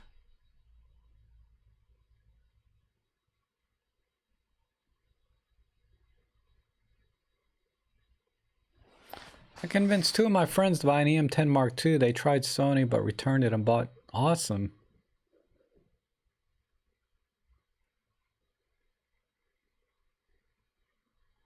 Yeah, AJ, go. Man, you better get to work. All right, thanks for coming in, though. Yes, Ibis is awesome. The Olympus Ibis is very good. Even when it was only 3 or 4 stops, it was very good.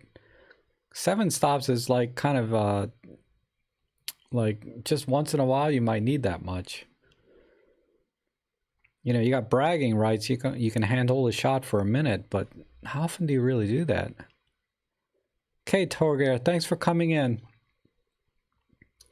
I just got a monopod that telescopes out nice like tripod, so my monopod is the exact length I want it to be.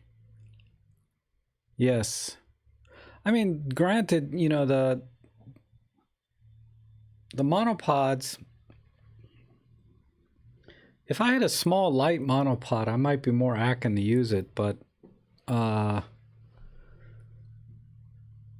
still think you know, if there's a little bit of wind, or I guess if you're just holding it all the time, you're okay, because now your body is another leg, right? So you're still kind of in a tripod mode if you're holding the monopod. But I used to set my monopod up by itself with its 3 little feet that it had. And if there was a little wind or anything, it would move.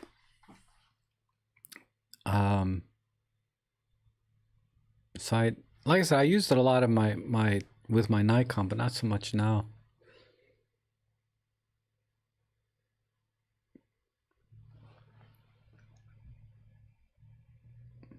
Oh, okay, great, John. I look forward to it.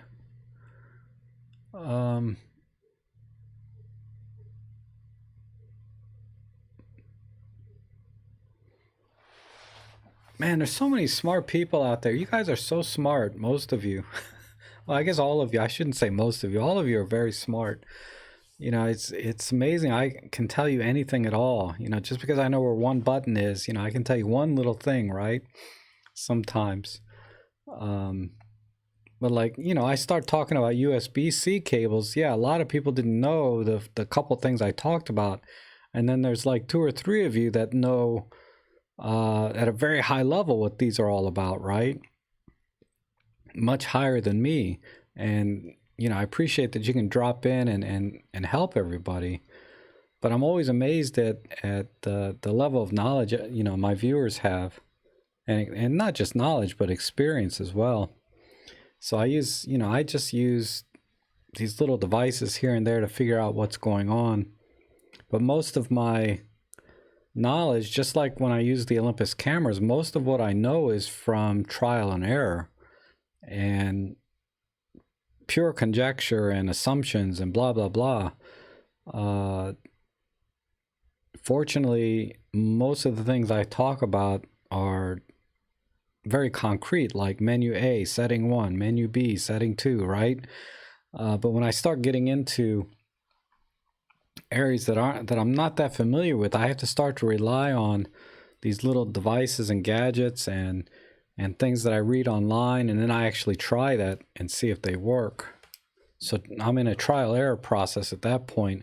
And then once I have it figured out, I'll make a video and say, yeah, buy this cable, this works. Buy this power supply, this works, right?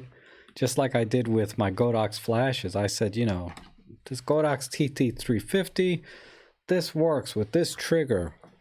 I got 2 videos on how to use the settings for these 2 things, right? And how to set up everything.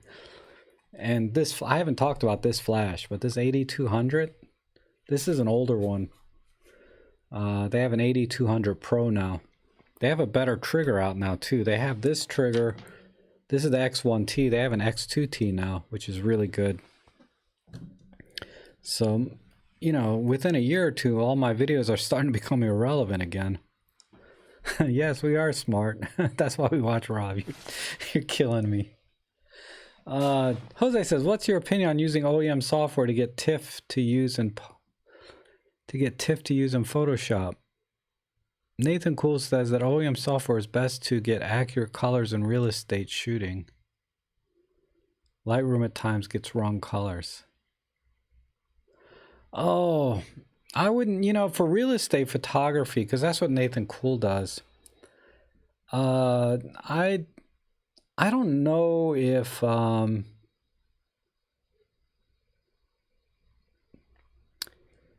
I haven't run across a situation where it matters that much. You don't have to be, it's not like real product photography, like you're trying to capture the exact colors of a shirt or a tie or a dress, or whatever product it is. Real estate photography, you have a little bit of flexibility and a tiny bit of difference between Lightroom and maybe, excuse me, the OEM software. It's not going to be noticeable to the naked eye. So what I do actually is I use this X-Rite color card, and I'm sure you've seen these, but I use this and I calibrate my camera to Lightroom, and once the camera is calibrated, then I just click a button and I know I've got all the accurate colors in Lightroom.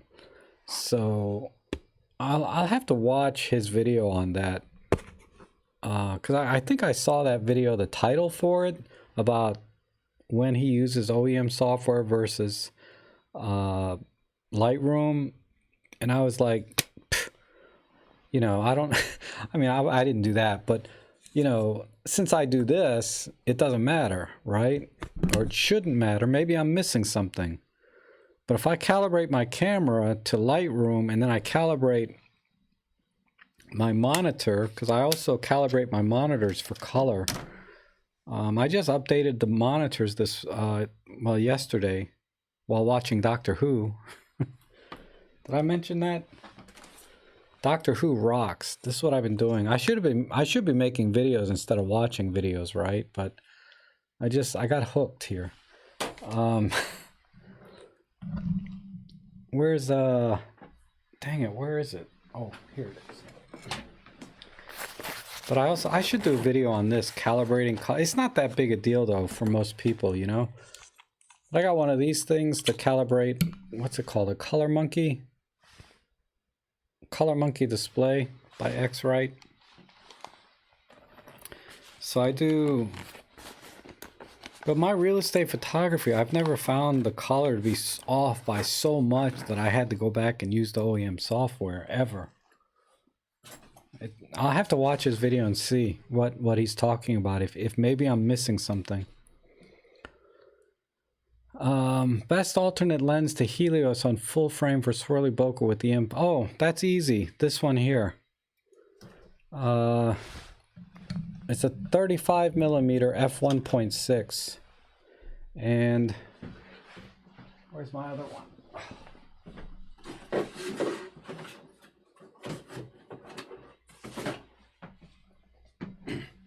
Okay, search my channel for a video. So go to my channel and search for the word Swirly, okay? I have a whole video on these two lenses.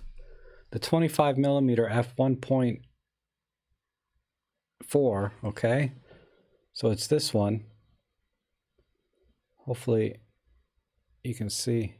This gives the best Swirly bokeh ever. It's awesome. And then this lens here,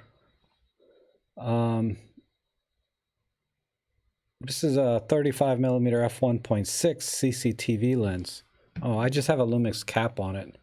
It doesn't have any markings on it. But I have a video on these two lenses with sample pictures and things. It's really old, but you'll get the idea. These are awesome. I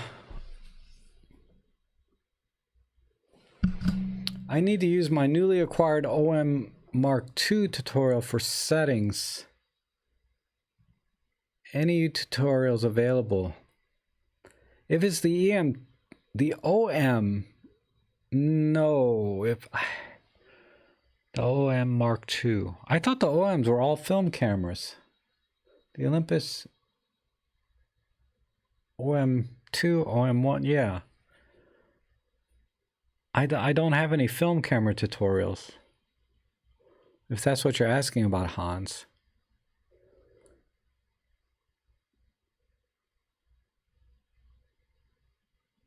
If it's the OMD Mark II, I have the EM10 Mark II, OMD EM10 Mark II. I have a lot of videos for that. For the Mark III, oh, Hans saying for the Mark III, I don't have any videos for the EM10 Mark III because I don't own that camera. But people have told me that most of the settings are available on the EM10 Mark III when they're watching the EM10 Mark II videos. Except for the scene modes or something. There's one major difference, but I think if you can get into the menus, it's about 90% the same.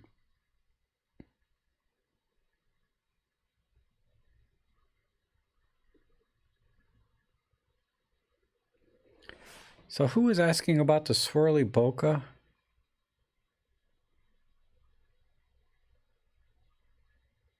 Oh, Jay.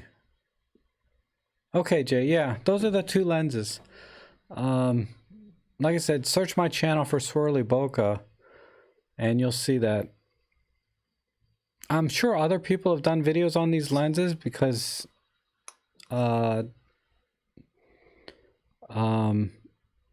so cheap. They're like $30, you know? So you'll probably run across several videos. But I looked at these lenses specifically on Micro Four Thirds and what kind of Swirly bokeh you get. And a lot of channels won't do that. You know, they're all into full frame and blah, blah, blah. Hans means the EM Mark III. So I assume you mean the EM10 Mark III. Recommendations for sun...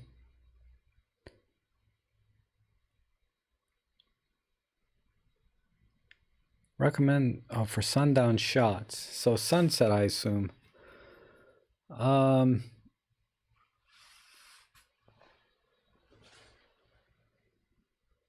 Sunset shots. I would just shoot. Honestly, I'd probably just dial in like a -2 on the EV exposure compensation and just shoot in aperture priority. That's what I think that's what I usually do. I have a video on, I don't think that applies to the M10 Mark III though. I think that's one of the things they don't have.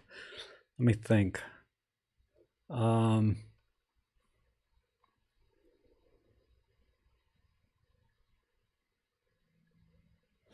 Yeah, I would just dial in at least -1 EV and shoot an aperture priority and shoot at like about an f5.6 and shoot with a -1 EV with just average metering and you should be okay.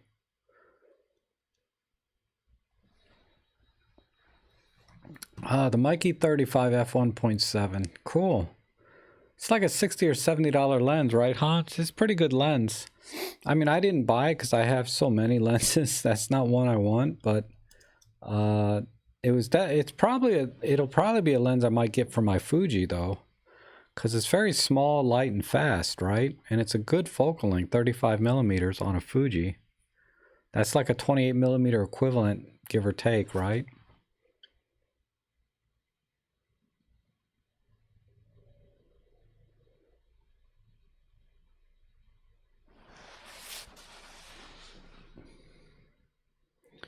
But yeah, Hans, just watch any of my Olympus settings for beginners video, and I think most of those will apply to the M10 Mark III. Sunset setting. Yeah, I think so. I assume English is not your first language, right, Hans? So I'm kind of reading between the lines. I know what you're trying to say, though. And I need to put a lens back on.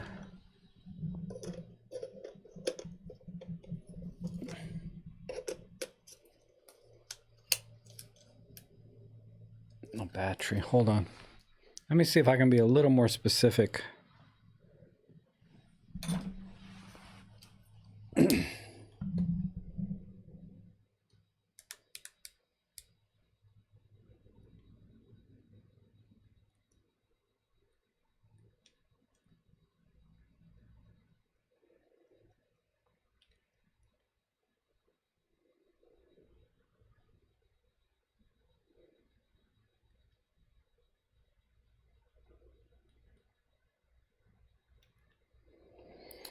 I mean, the other thing you can do is maybe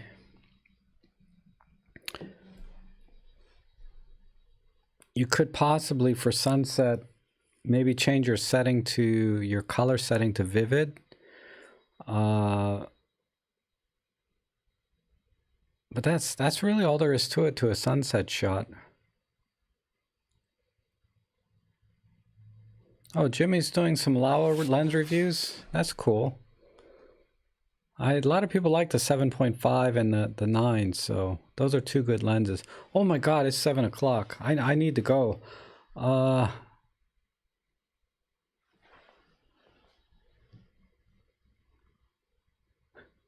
I only saw the video he did on the 12 to 45 Pro lens.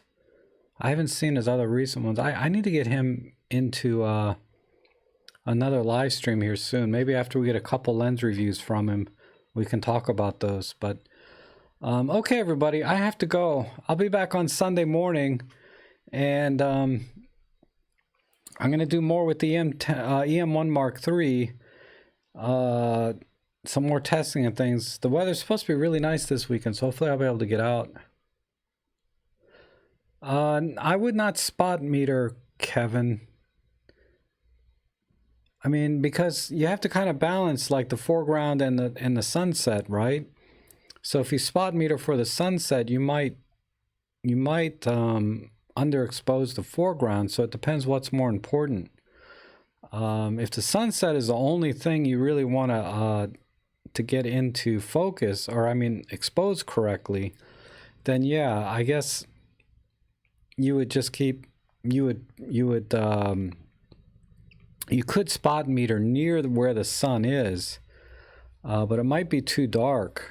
So I'm thinking more of a total, what's in the total frame, foreground, background, and highlights, right?